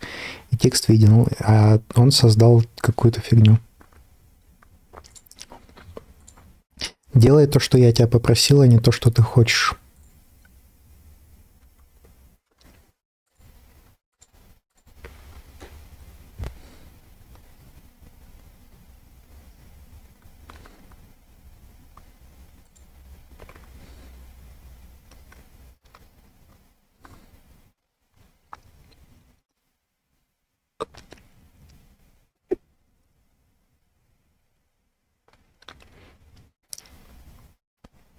Видите, начал что-то опять свое делать.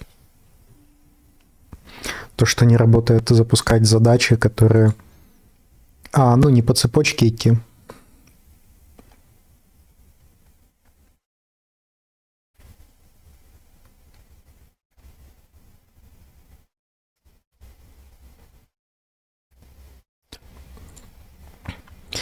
А ты ничего не отменяешь, ты ничего не делаешь, просто выполни то, что я сказал, и все.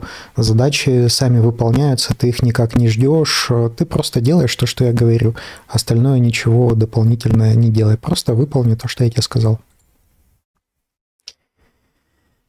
Это ужасно. Я очень надеюсь, что Paperclip взлетит, и что он действительно снимает вот эту вот рутину ручного управления беспамятным искусственным интеллектом, который ничего не помнит и еще и не слушается, делает то, что хочет, а не то, что ему поручено.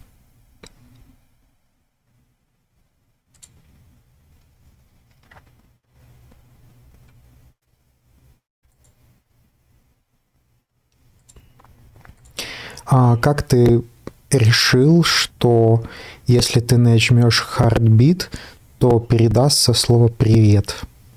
Общаемся. Ответь до 30 слов.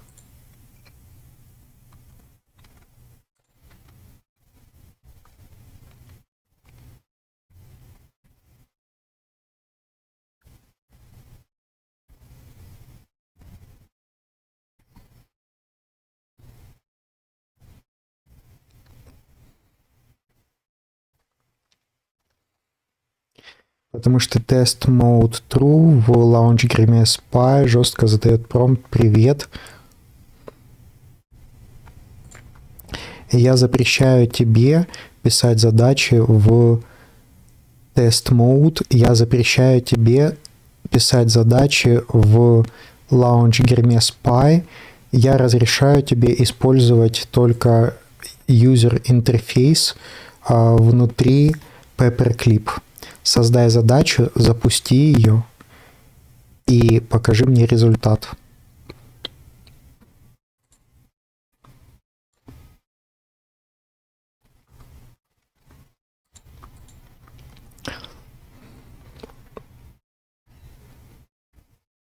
Ну, хочется очень матом на него ругаться, потому что он делает вообще что-то свое. То есть мы, как люди, будем работать через юзер-интерфейс. Мы будем клацать все здесь. А он передает то, что не срабатывает, и повторяет передавать то, что не срабатывает. То есть он действительно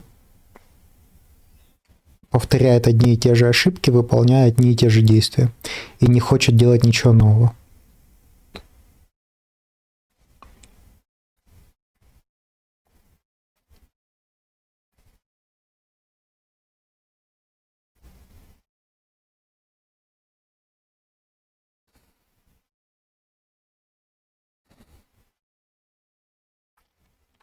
Сейчас уже делает то, что я сказал.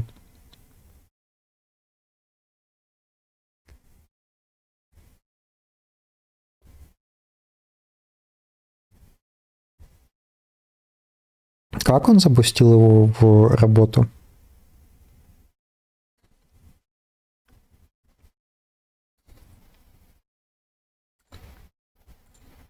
Куда ты тыкнул, чтобы запустить эту задачу в работу?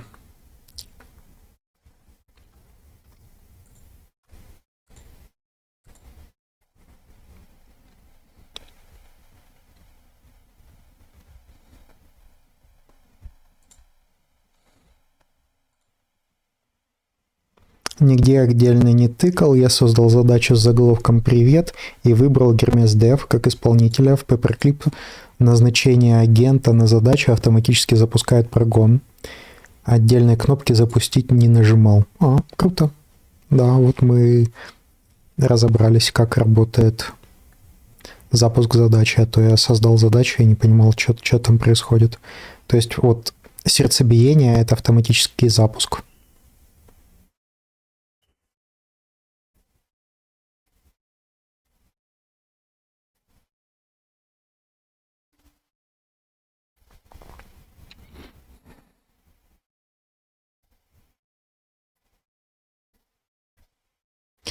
Prompt send to Hermes «Привет». End prompt. И вроде бы все получилось, или нет?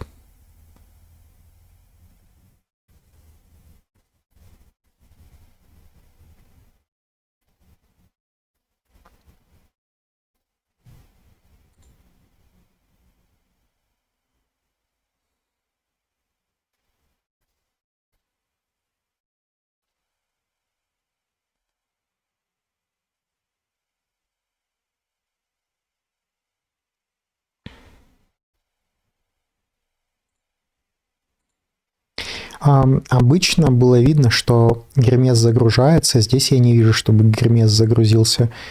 Какое-то сообщение действительно было передано, а что агент ответил?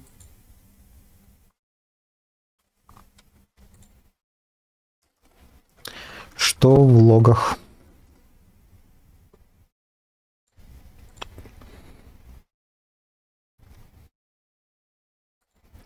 Сессия была, после этого изменилась в прогрессе.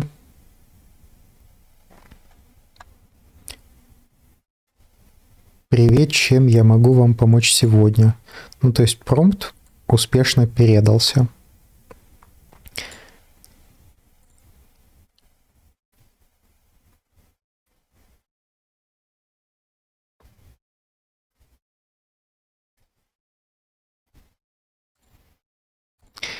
Как тест напиши вместо «привет», напиши слово «Марс» и прогони этот тест. Тоже одно слово, все тыкай через UI, тестовый режим выключи и делай только через UI все. Ну или ладно, если мы уже умеем, то получается мы создаем issue, здесь пишем Mars, описание никакое, assignee получается Hermes Dev, без проекта, и мы создаем create issue, и я так понимаю, что это issue сразу уходит в исполнение, да, окей, то есть мы уже научились пользоваться Гермесом, вот эта задача, мы в ней находимся. Но здесь передается по-прежнему привет. Значит, нам надо зайти в Issues, удалить вот этот вот привет. Как его можно? Hide this issue. То есть можно только убрать, но не удалить, спрятать, да? Несмотря на то, что я администратор, здесь можно, как и в Jira, только hide this issue. Окей. Мы убрали его. И 9 теперь мы смотрим. Issues. 9, как понять, что он выпал? Ага, вот он, ранен. А как тыкнуть, чтобы он развернулся красиво?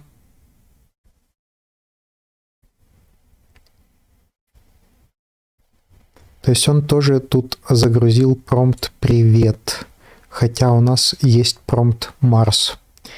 Окей.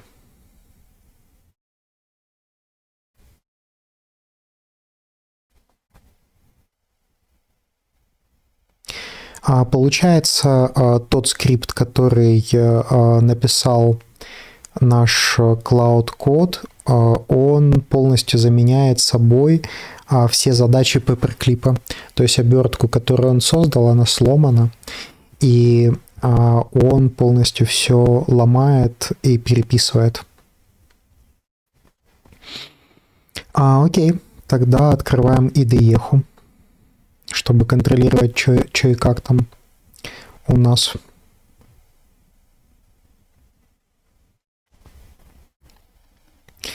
Я вот здесь вот в этих видео, я думаю, я должен был выкладывать ссылку на GitHub, где вы можете зайти и скачать сразу эти файлы. Сейчас мы подтянем этот проект к нам в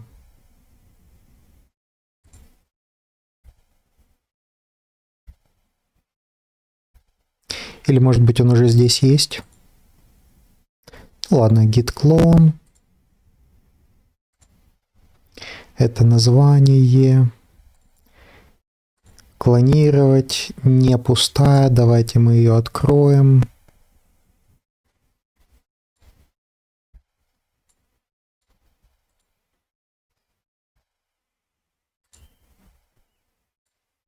И кощунственно удалим всю папку. Теперь можно клонировать в этом окне. И я хочу видеть те изменения, которые он делает, потому что он там захардкодил. Так, exclude folder, да, вот что мне нравится в PyCharm, в JetBrains продуктах, они защищают от Windows, там куча полезных уведомлений. запросил пароль, что...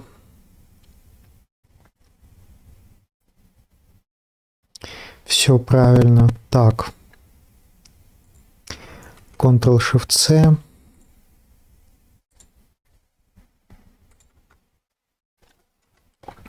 Прочитай проект.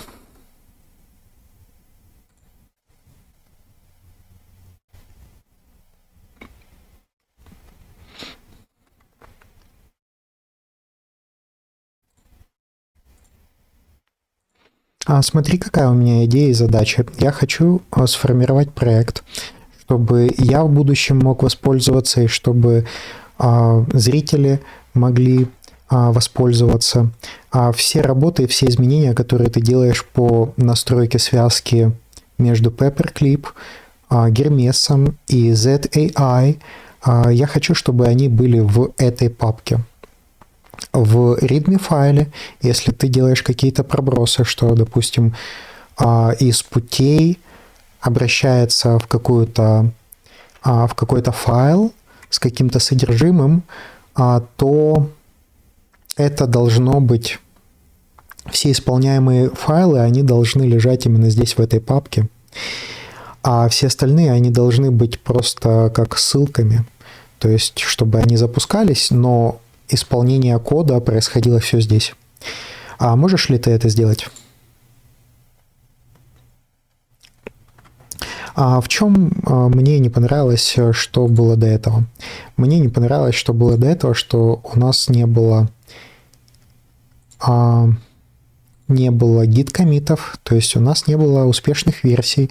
Я не контролировал и не смотрел, что он делает. И получается, тот код, который он написал, он несовершенен. То есть он своим кодом просто переписывает всю логику Paperclip. То есть Paperclip динамически меняет сообщения, а он захардкодил сообщения, и они не перебрасываются из Paperclip, а вписаны жестко в его структуру, которую он создал. То есть мы создали задачу Mars, и должен передаваться текст Mars, а передается сообщение «Привет». Вот мы это оттестировали, увидели и поняли, что мы отдали ему слишком много свободы. Вот промпт, который был передан здесь в этой задаче.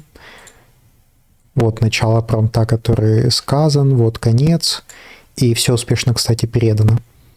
Он отвечает «Привет, привет», а мы передавали Марс.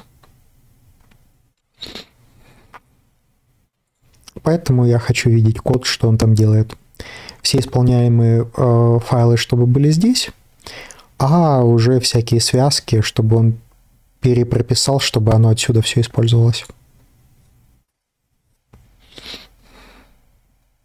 Я думаю, тогда мы быстрее все поднимем. Отличная идея. Сейчас прочитаю оба места, проект и ZAI папку, чтобы понять, что куда переносить.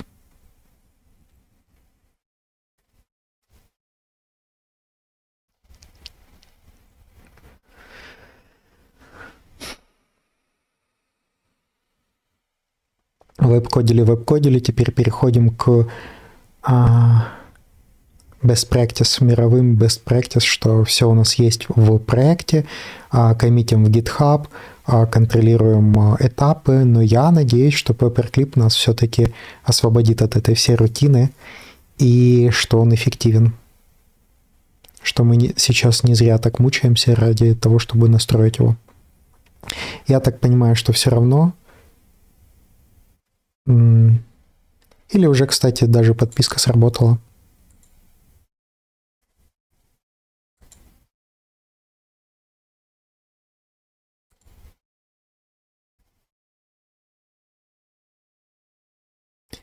Currently limited. Текущие ограничения.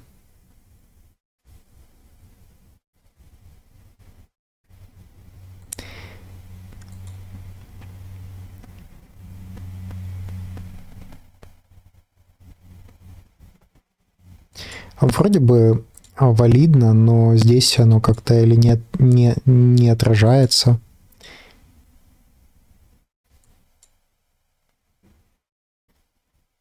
Ладно. Так, что он там читает, думает. Сейчас мы уже будем контролировать происходящее.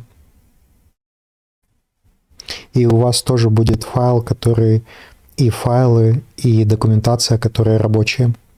И все это будет под той же самой ссылке, которую я уже анонсировал и выложил в видео. По этой ссылке все будет. Ссылка, ну вот здесь указана в этом видео.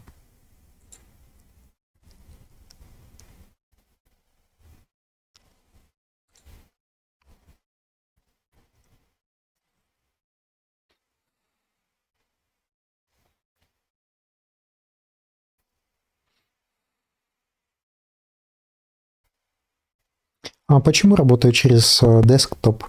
Он может управлять браузером. То есть, если я запускаю здесь терминальный клауды, то он работает без браузера. А если я запускаю в браузере, вот здесь вот Cloud Code, то он, получается, работает без терминала, то есть он только браузерный. И вот непосредственно десктопный, он работает и в командной строке, и в браузере, поэтому он медленнее, но он меня устраивает среди тех инструментов, которые есть.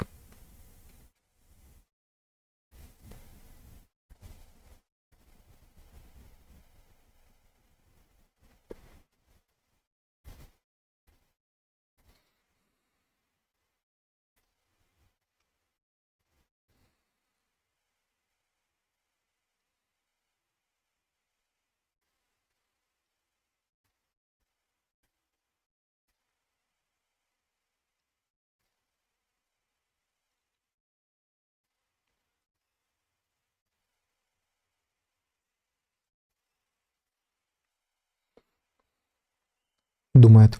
Ладно, я остановлю... Ага. Он подслушивает. Как только я сказал остановлю запись, он что-то там поменял. Готово. Вот что сделано. Проектная папка теперь содержит всю логику. Ну, давайте глянем. То есть вот тут вот добавлен вот этот вот файл Hermes CMD, launch Hermes Py.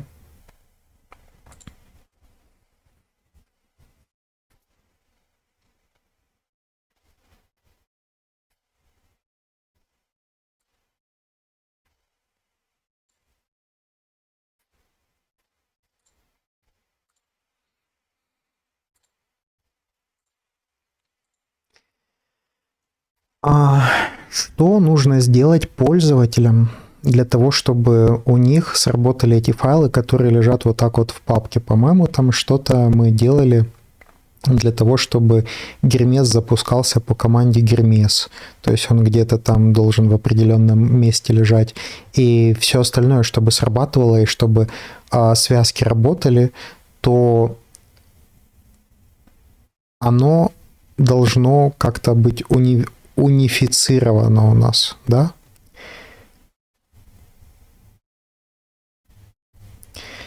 Как ты мне докажешь, что если ты удалишь эти файлы оттуда, где они до этого были, и все работало, Paperclip, Hermes работал, и перенесешь их в эту папку проекта, что все продолжит запускаться, и никакие связки и взаимозависимости не разрушатся?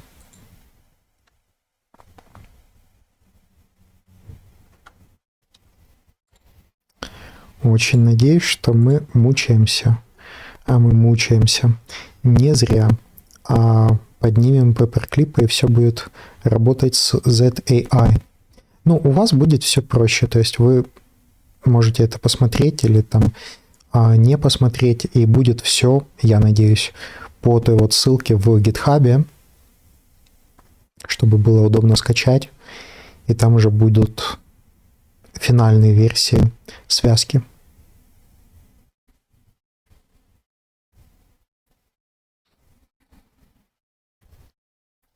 Отличный вопрос. Давай я сначала покажу реальное состояние файлов и потом объясню, почему цепочка не сломалась и что нужно другим пользователям.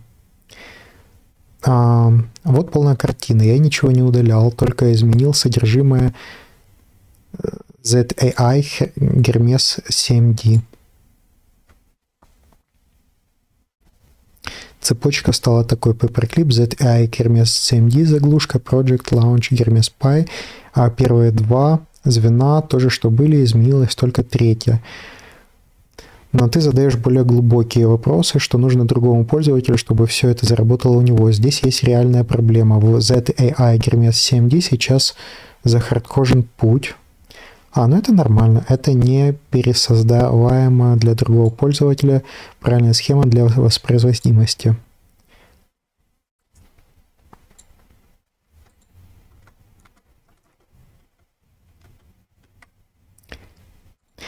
Ты используешь ZAI, Hermes, то есть какую-то относительную ссылку. Дай мне абсолютную ссылку, я не понимаю, где это находится.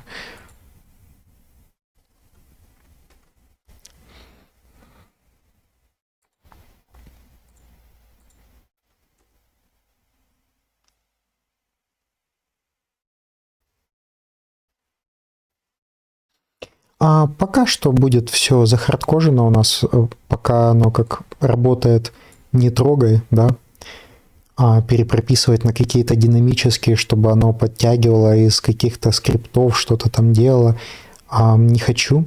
То есть просто наладить, чтобы оно работало, было бы замечательно. Из config.json видно, что твой пользователь... Так что абсолютные пути, заглушки, Paperclip настроен на этот путь. ZAI.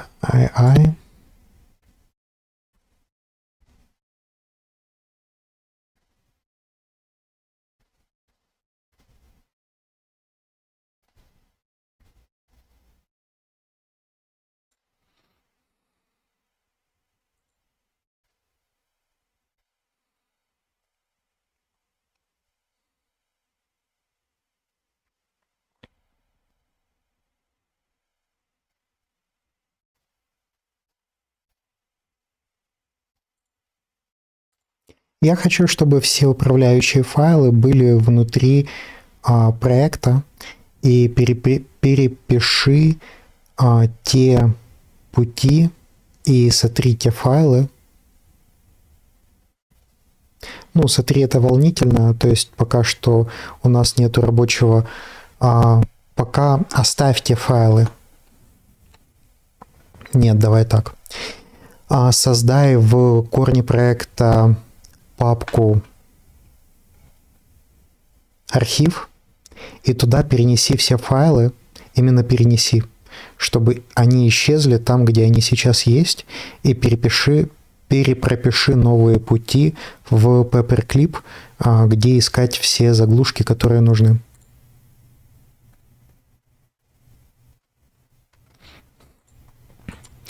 Так, мы подгребаем все из разных мест. То есть он просто где-то что-то посоздавал, потому что посчитал нужным там создать. То есть вот что за путь такой: имя пользователя, потом ZAI, потом Hermes 7D. Почему? Потому что он так решил. Вот, и так вот может захламляться компьютер какими-то непонятными файлами, которые нужны для каких-то сложных взаимозависимостей. А так мы сгребаем все в рамках контролируемого проекта и будем управлять уже процессом.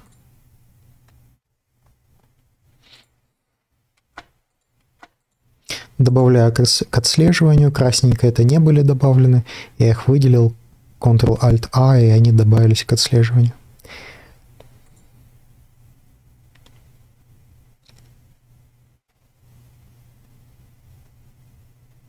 Я так понимаю, там, где у нас настраивалось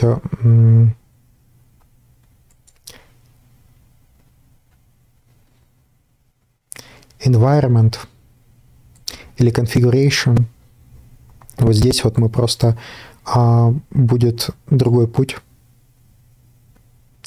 То есть, видите, он прописывал вообще documents, cloud, Projects ZAI в рамках своего проекта локального.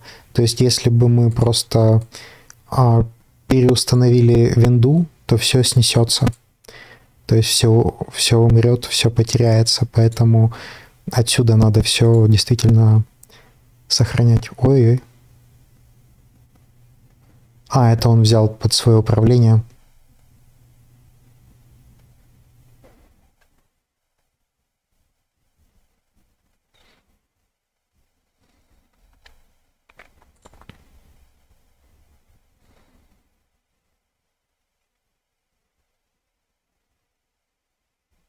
Меняет пути, правильно, да, там это все было.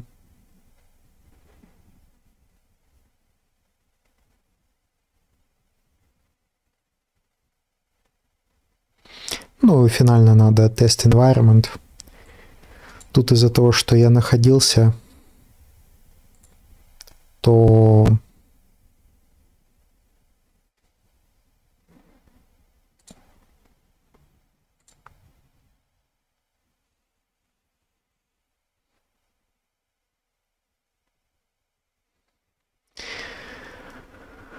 связка сломалась.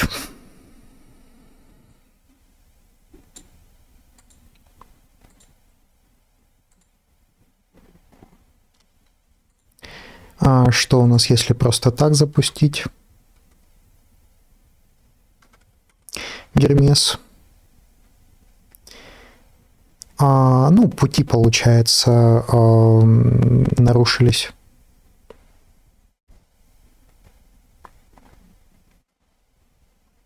Надеюсь, он поправит.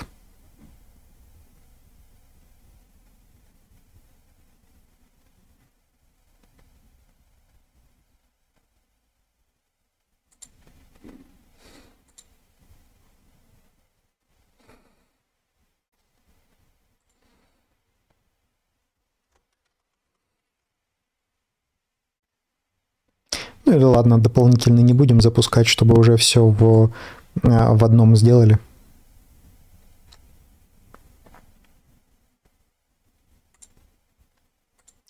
У нас пути поменялись, и сейчас уже то, что запускается из терминала, просто Гермес не срабатывает, потому что, пути поменялись. Тебе нужно все перепрописать.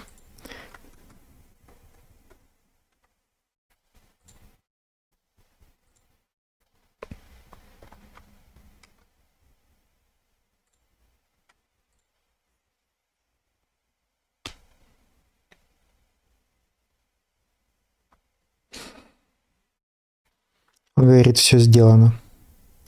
Нажимаем Test Environment. Не особо все сделано. То есть у нас фактически упала связка с Гермесом. Это простая штука, то есть я думаю, мы ее сейчас быстро пофиксим.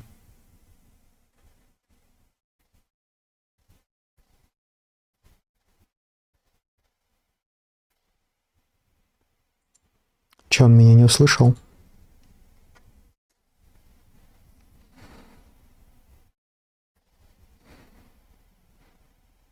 Получилось, я как бы вначале ответил, он ответил, и он не увидел, что я у него что-нибудь спросил.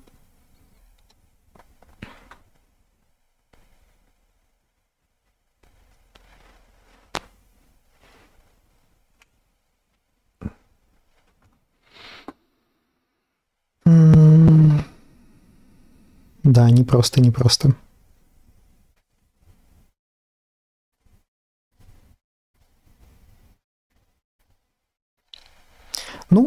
Благодаря таким стримам вы как раз повышаете вашу квалификацию, где что лежит, как что чинить, какие пути поднимать.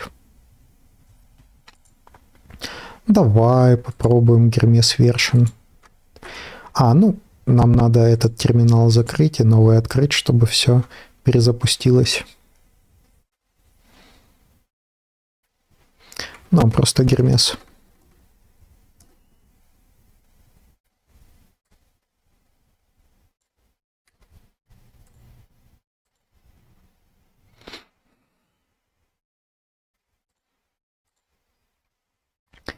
Где у нас Гермес сейчас лежит? Вот здесь вот. Просто ему отправим актуальный полный путь, а то он бывает путается в простых вещах.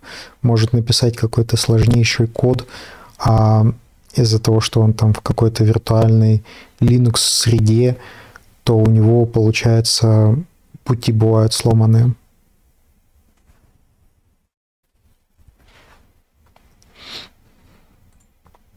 Так, он говорит, изменения не применились.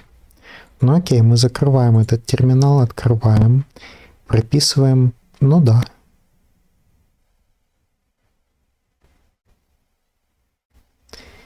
А он ничего не сделал. Ищет по старому месту.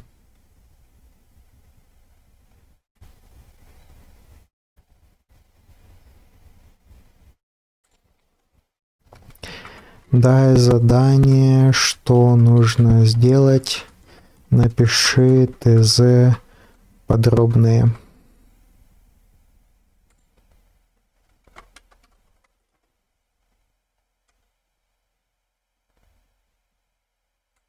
Ну, я думаю, даже если я вот так вот скопирую и потом вставлю, скопирую вот этот вот путь и вставлю. Приведи пас в соответствие. Почему мы сейчас нырнули в терминал? Потому что терминал у нас имеет доступ к нашему компьютеру, а десктопная версия, она вроде бы там в виртуалке где-то содержится, то есть ему сложно действительно достучаться до нашего компьютера. А этот напрямую в терминале, напрямую в компьютере. Может все активно делать. Ну, вот тут вот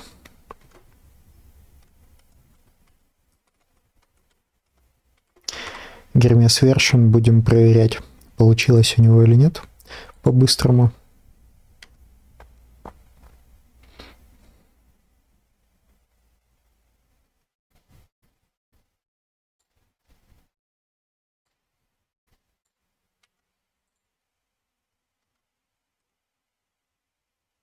Пока нет. Побудем здесь, пока он не отчитается про успех. Когда уже отчитается про успех, то тогда перейдем в новый терминал.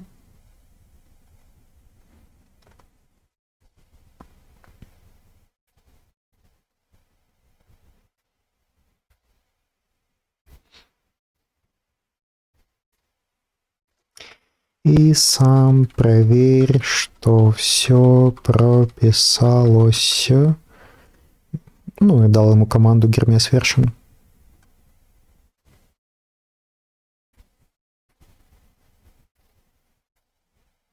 Что-то как-то оно куда-то перескочило так.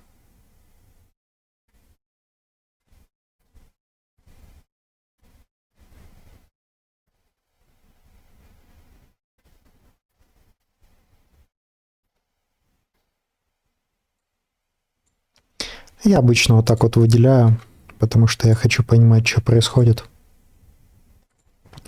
У меня есть такой диалог 10 слов о коде, я вставляю код, который написано скрипт, shell скрипт, вообще непонятно, создает скрипт для замены ZTI на paperclip в pass.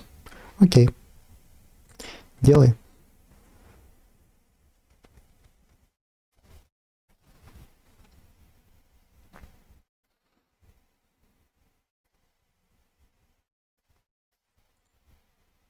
И теперь запускает этот скрипт.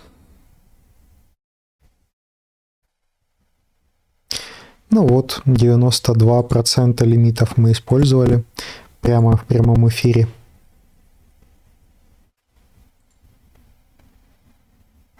Max 5x, то есть это, я так понимаю, максимальная подписка того, что возможно. И мы в прямом эфире с нуля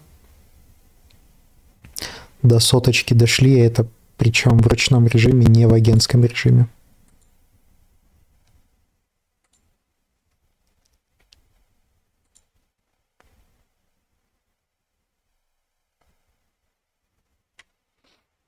Да, тестирую, получилось или нет. Кстати, когда там обновление лимитов через 1 час? Нормально. Живем на максимальной подписке.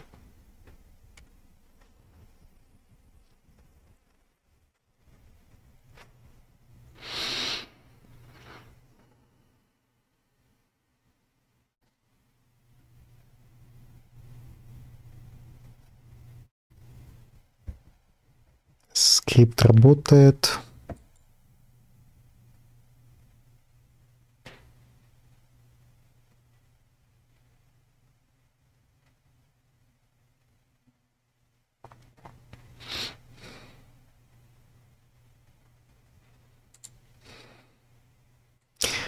Тут не будет работать из-за того, что у нас это старый терминал, нужно обновить. И здесь запустим. Уже как-то оно что-то думает, вывел, что все окей.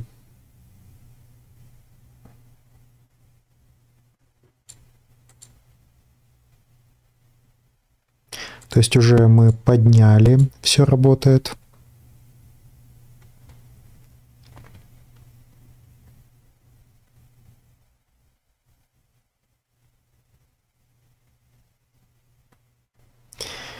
Отлично, все хорошо, все работает.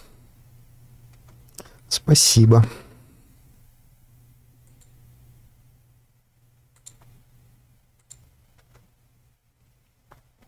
Давайте глянем, что у нас здесь в Paperclip. Так, мы помним уже, что не работает, если не вырубить сервак. Если не запустить его заново, то окружение не поднимается в Paperclip автоматически. То есть нету там, запустил тест environment, и оно как-то там протестировалось, нет. Надо переключать. Так, все равно упало.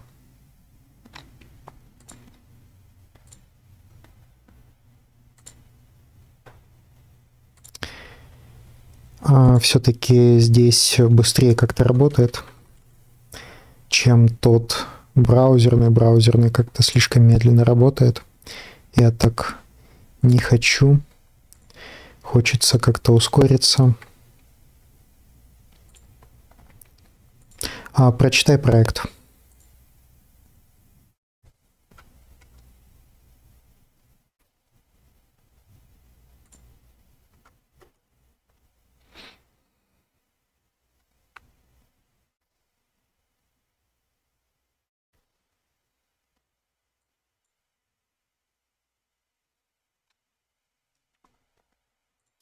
Где находится сам Paperclip, где находятся его файлы, и где, в частности, прописывается вот эта вот связка. Ну, то есть вот где находится тест среды Paperclip.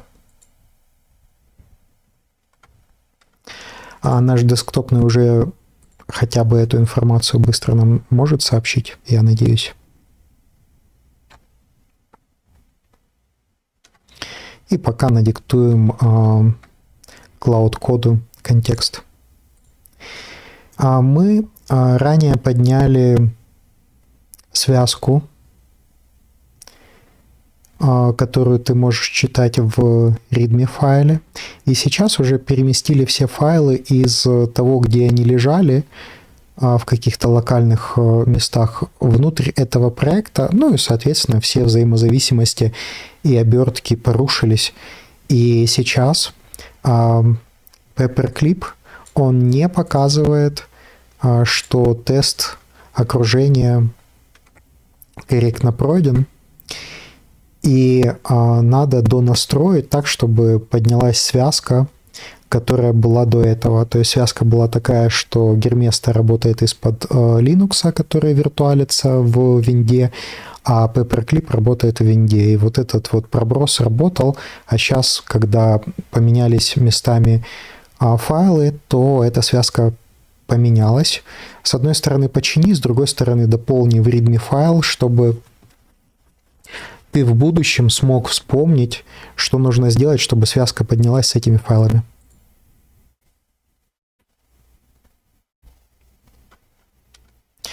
Так, посмотрим, насколько быстро работает уже CLI, Command Line интерфейс. LS всегда разрешить. Смотри, что там у нас есть в проекте. Так, мне как-то мелковато, хочется чуть-чуть покрупнее. Settings, фонт. Там что-то было такое, что Ctrl,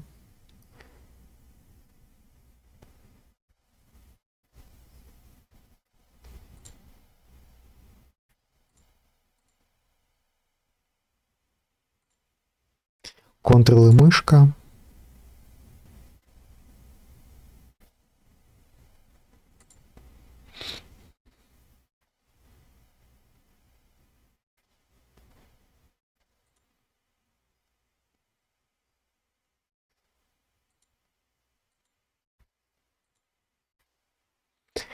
Я что, уже пропустил?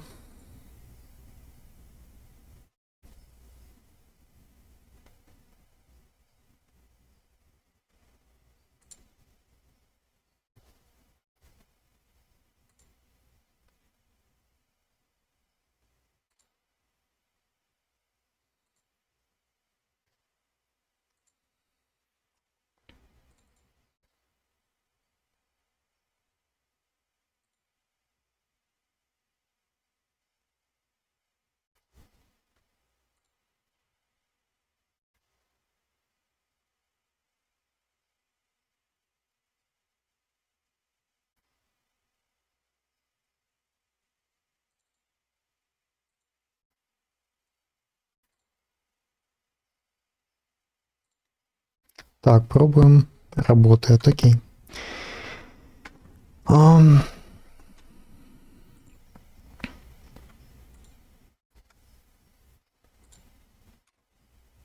Так, а тут что не работает? Или оно отсюда подтягивается? Нет, тут не подтягивается просто. Хотел здесь увеличить.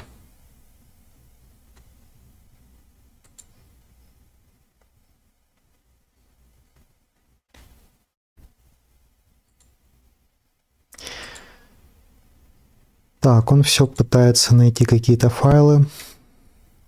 Все поиски я ему одобряю.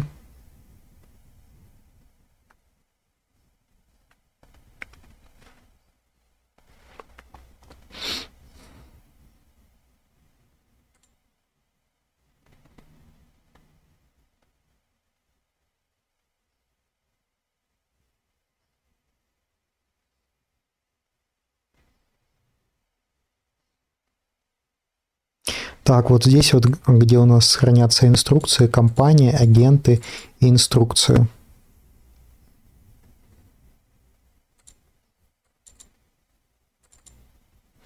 Ну, это уже следующий виток, когда мы будем создавать отдельные проекты, можем ли мы их как-то по-хитрому сохранять.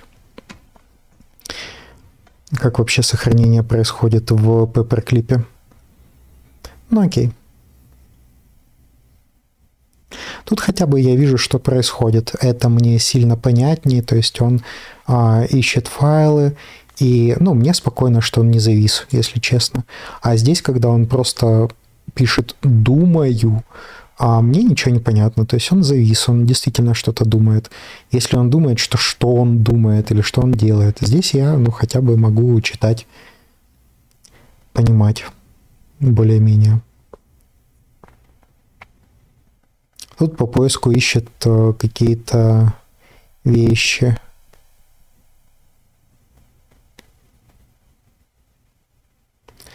Нашел. Paperclip настроена на старую версию. А почему? у нас вроде бы здесь уже прописан новый путь. Вот он. И он сохранен. А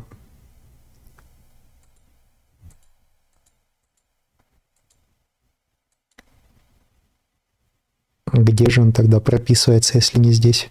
То есть мы где-то там захардкодили. Хотя недавно обновляли проект, вроде бы все должно было переустановиться.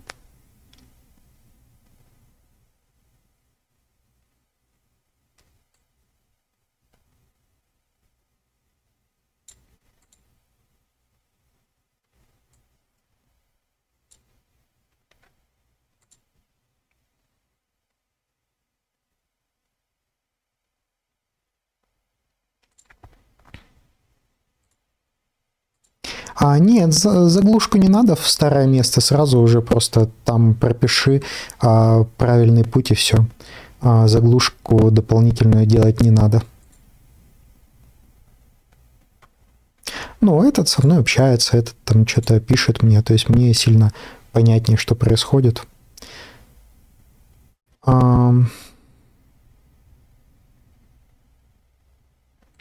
Нет, мы отказываемся от заглушки и говорим о том, что напрямую прописать путь правильный уже сразу вот здесь вот.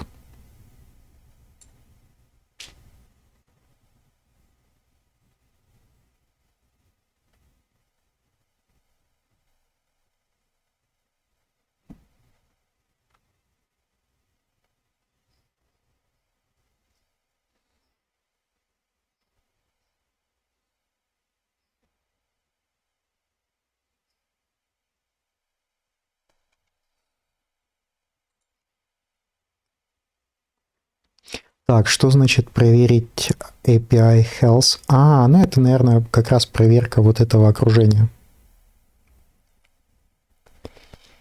И там мы прописываем правильный путь, да.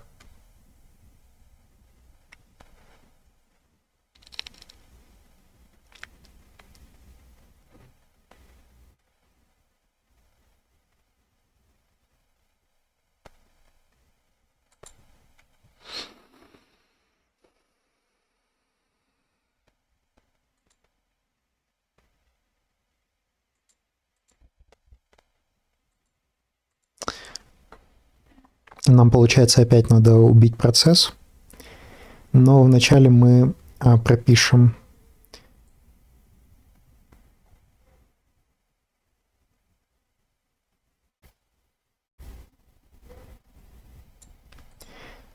он пытается оттестировать окружение, но мы не перезагрузили сервак, и без этого тест не срабатывает. Но он этого не знал. Обновим. Test environment все равно не срабатывает, хотя мы уже перезагрузили сервак. Как проверим? Допустим, его рушим, обновляем, нет связи с сервером, запускаем, и он поднимается. Но Test environment все равно не проходит. Что у нас здесь? Гермес глобально запускается. Хорошо, успешно.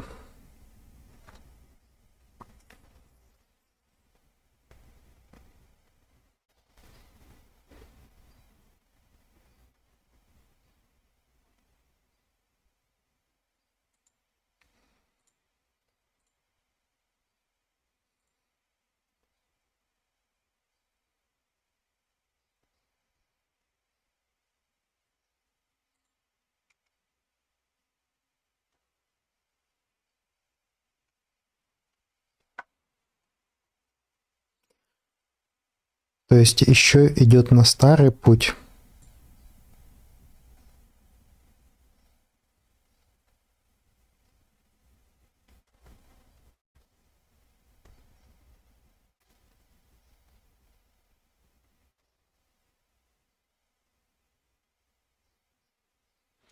Какой умничка. Он сразу тестирует окружение напрямую запросом.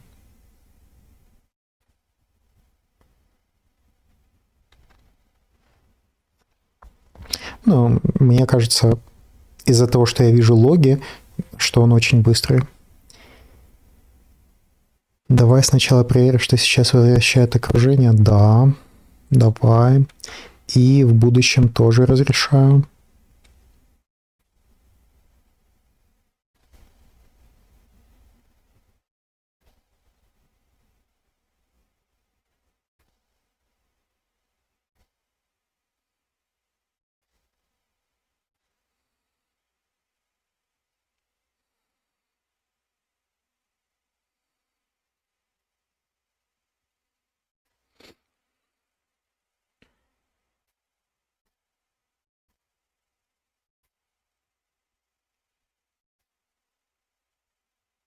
О, сработало. А то я щурюсь. Вот, теперь все видно.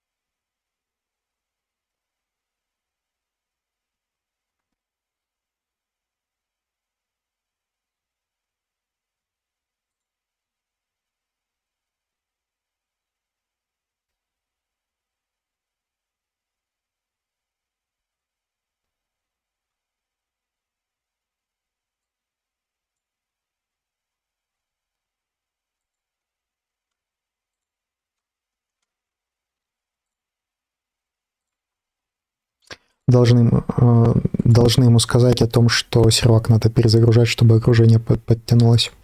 Определи, какая задача вот это держит сервер Paperclip активной, и для того, чтобы окружение поменялось, сервак нужно вначале крашить, а потом перезапускать. А крашить здесь, а перезапускать вот здесь вот.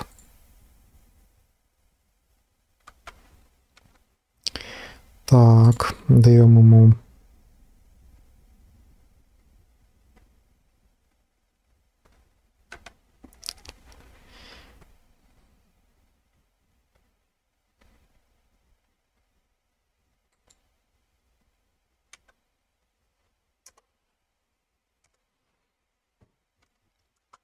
И даем ему ссылку на вот этот вот файл.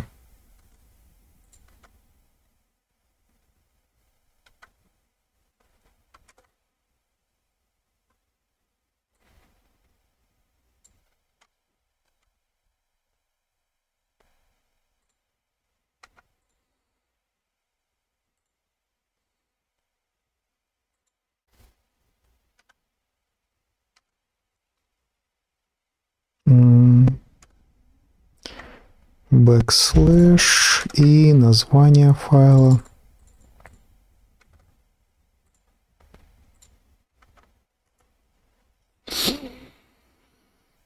И вручную сейчас. Хотя, если мы уже поручили ему найти этот процесс и убить его, то чтобы не сломать, пусть он его найдет.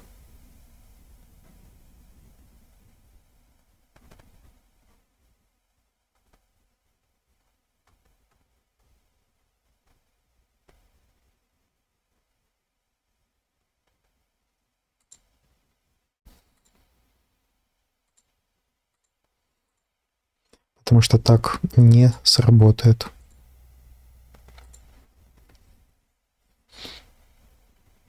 Ну, пока он думает, может быть,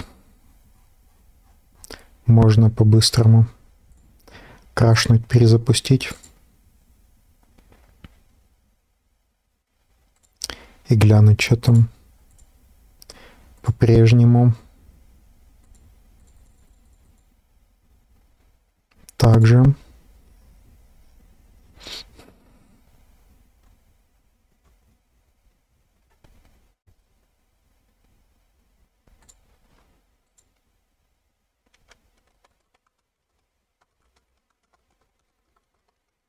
Хотя, ладно, мне нравится, как работает Cloud код внутри командной строки.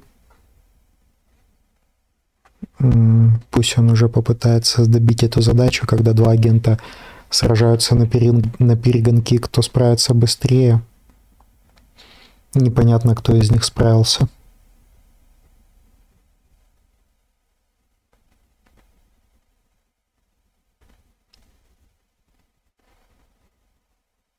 Так, прочитал наше сообщение.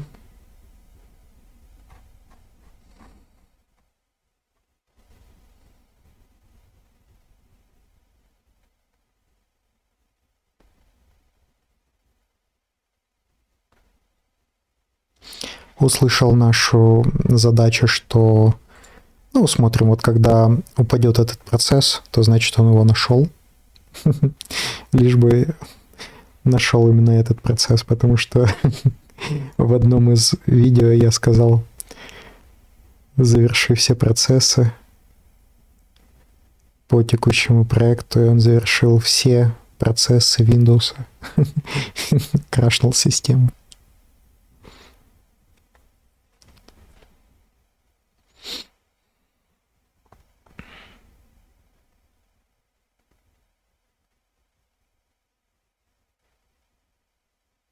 Ну, там как было, там висело 5 процессов, запущенных и незавершенных. Я говорю, найди процессы, которые запущены и незавершенные в этом проекте, и заверши их. Вот, а потом я не дождался его и вручную их позавершал. Он поискал их, не нашел и решил на всякий случай завершить все.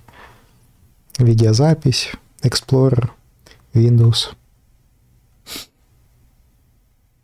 Получается, он не находит эту задачу, потому что она еще работает.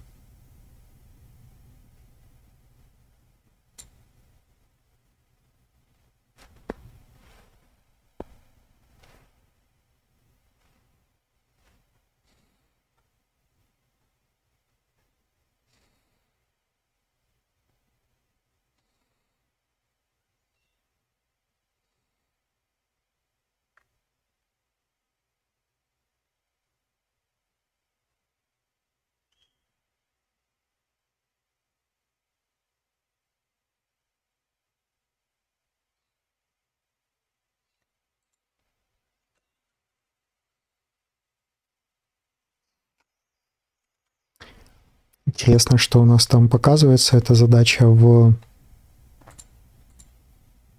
задачах.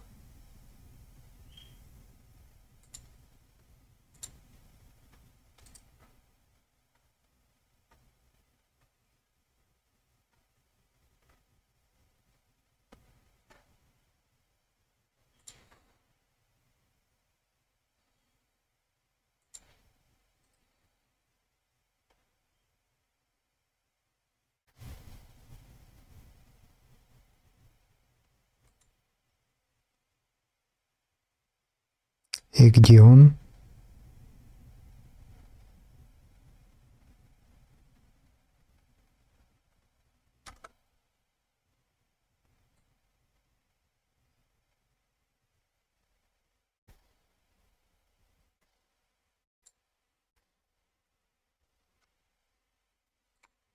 Идем там, где у нас из скриншота в текст.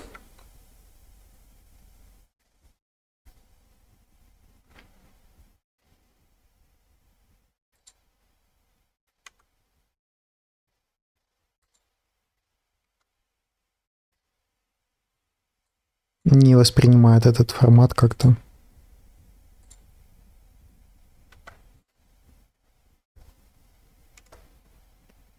Или просто размер неправильный, ему не подходит. Не хотел такой формат читать, а размер не подошел.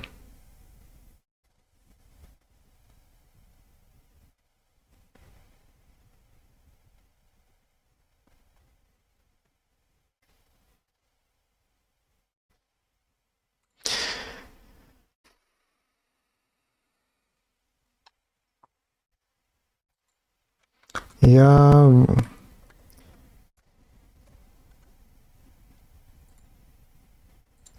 А мне не проблема вручную перезагружать сервак. Ты мне просто скажи, когда это нужно сделать, и все, я буду это делать вручную. А что ты сейчас делаешь? Какие планы? Над чем сейчас работаешь? Когда он просто думает...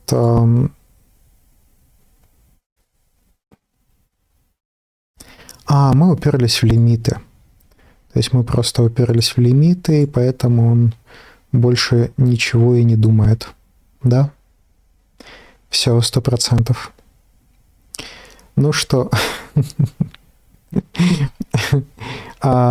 пока что пауза по этому направлению.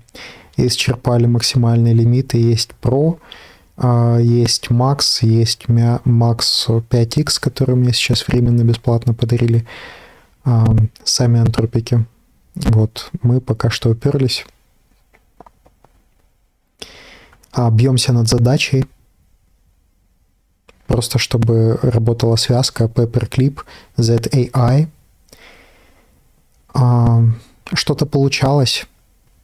То есть мы уже локально все настроили, чтобы работало, но нужно, чтобы не только у меня работало, но чтобы и вы могли у себя это все настроить. Поэтому я все перенес в отдельный проект. И сейчас делаю связку, чтобы все поднялось с файлами здесь, и чтобы все сработало. Ну да. Вот, так что будем ждать возобновления лимитов, финансового благополучия, успехов, удачи. Если нравится такой сложный контент, вы прямо молодцы, вы либо настоящие, либо будущие миллионеры-миллиардеры. Если нравится контент, ставьте, пожалуйста, палец вверх, пожалуйста, подписывайтесь. Все, всех благ, финансового благополучия.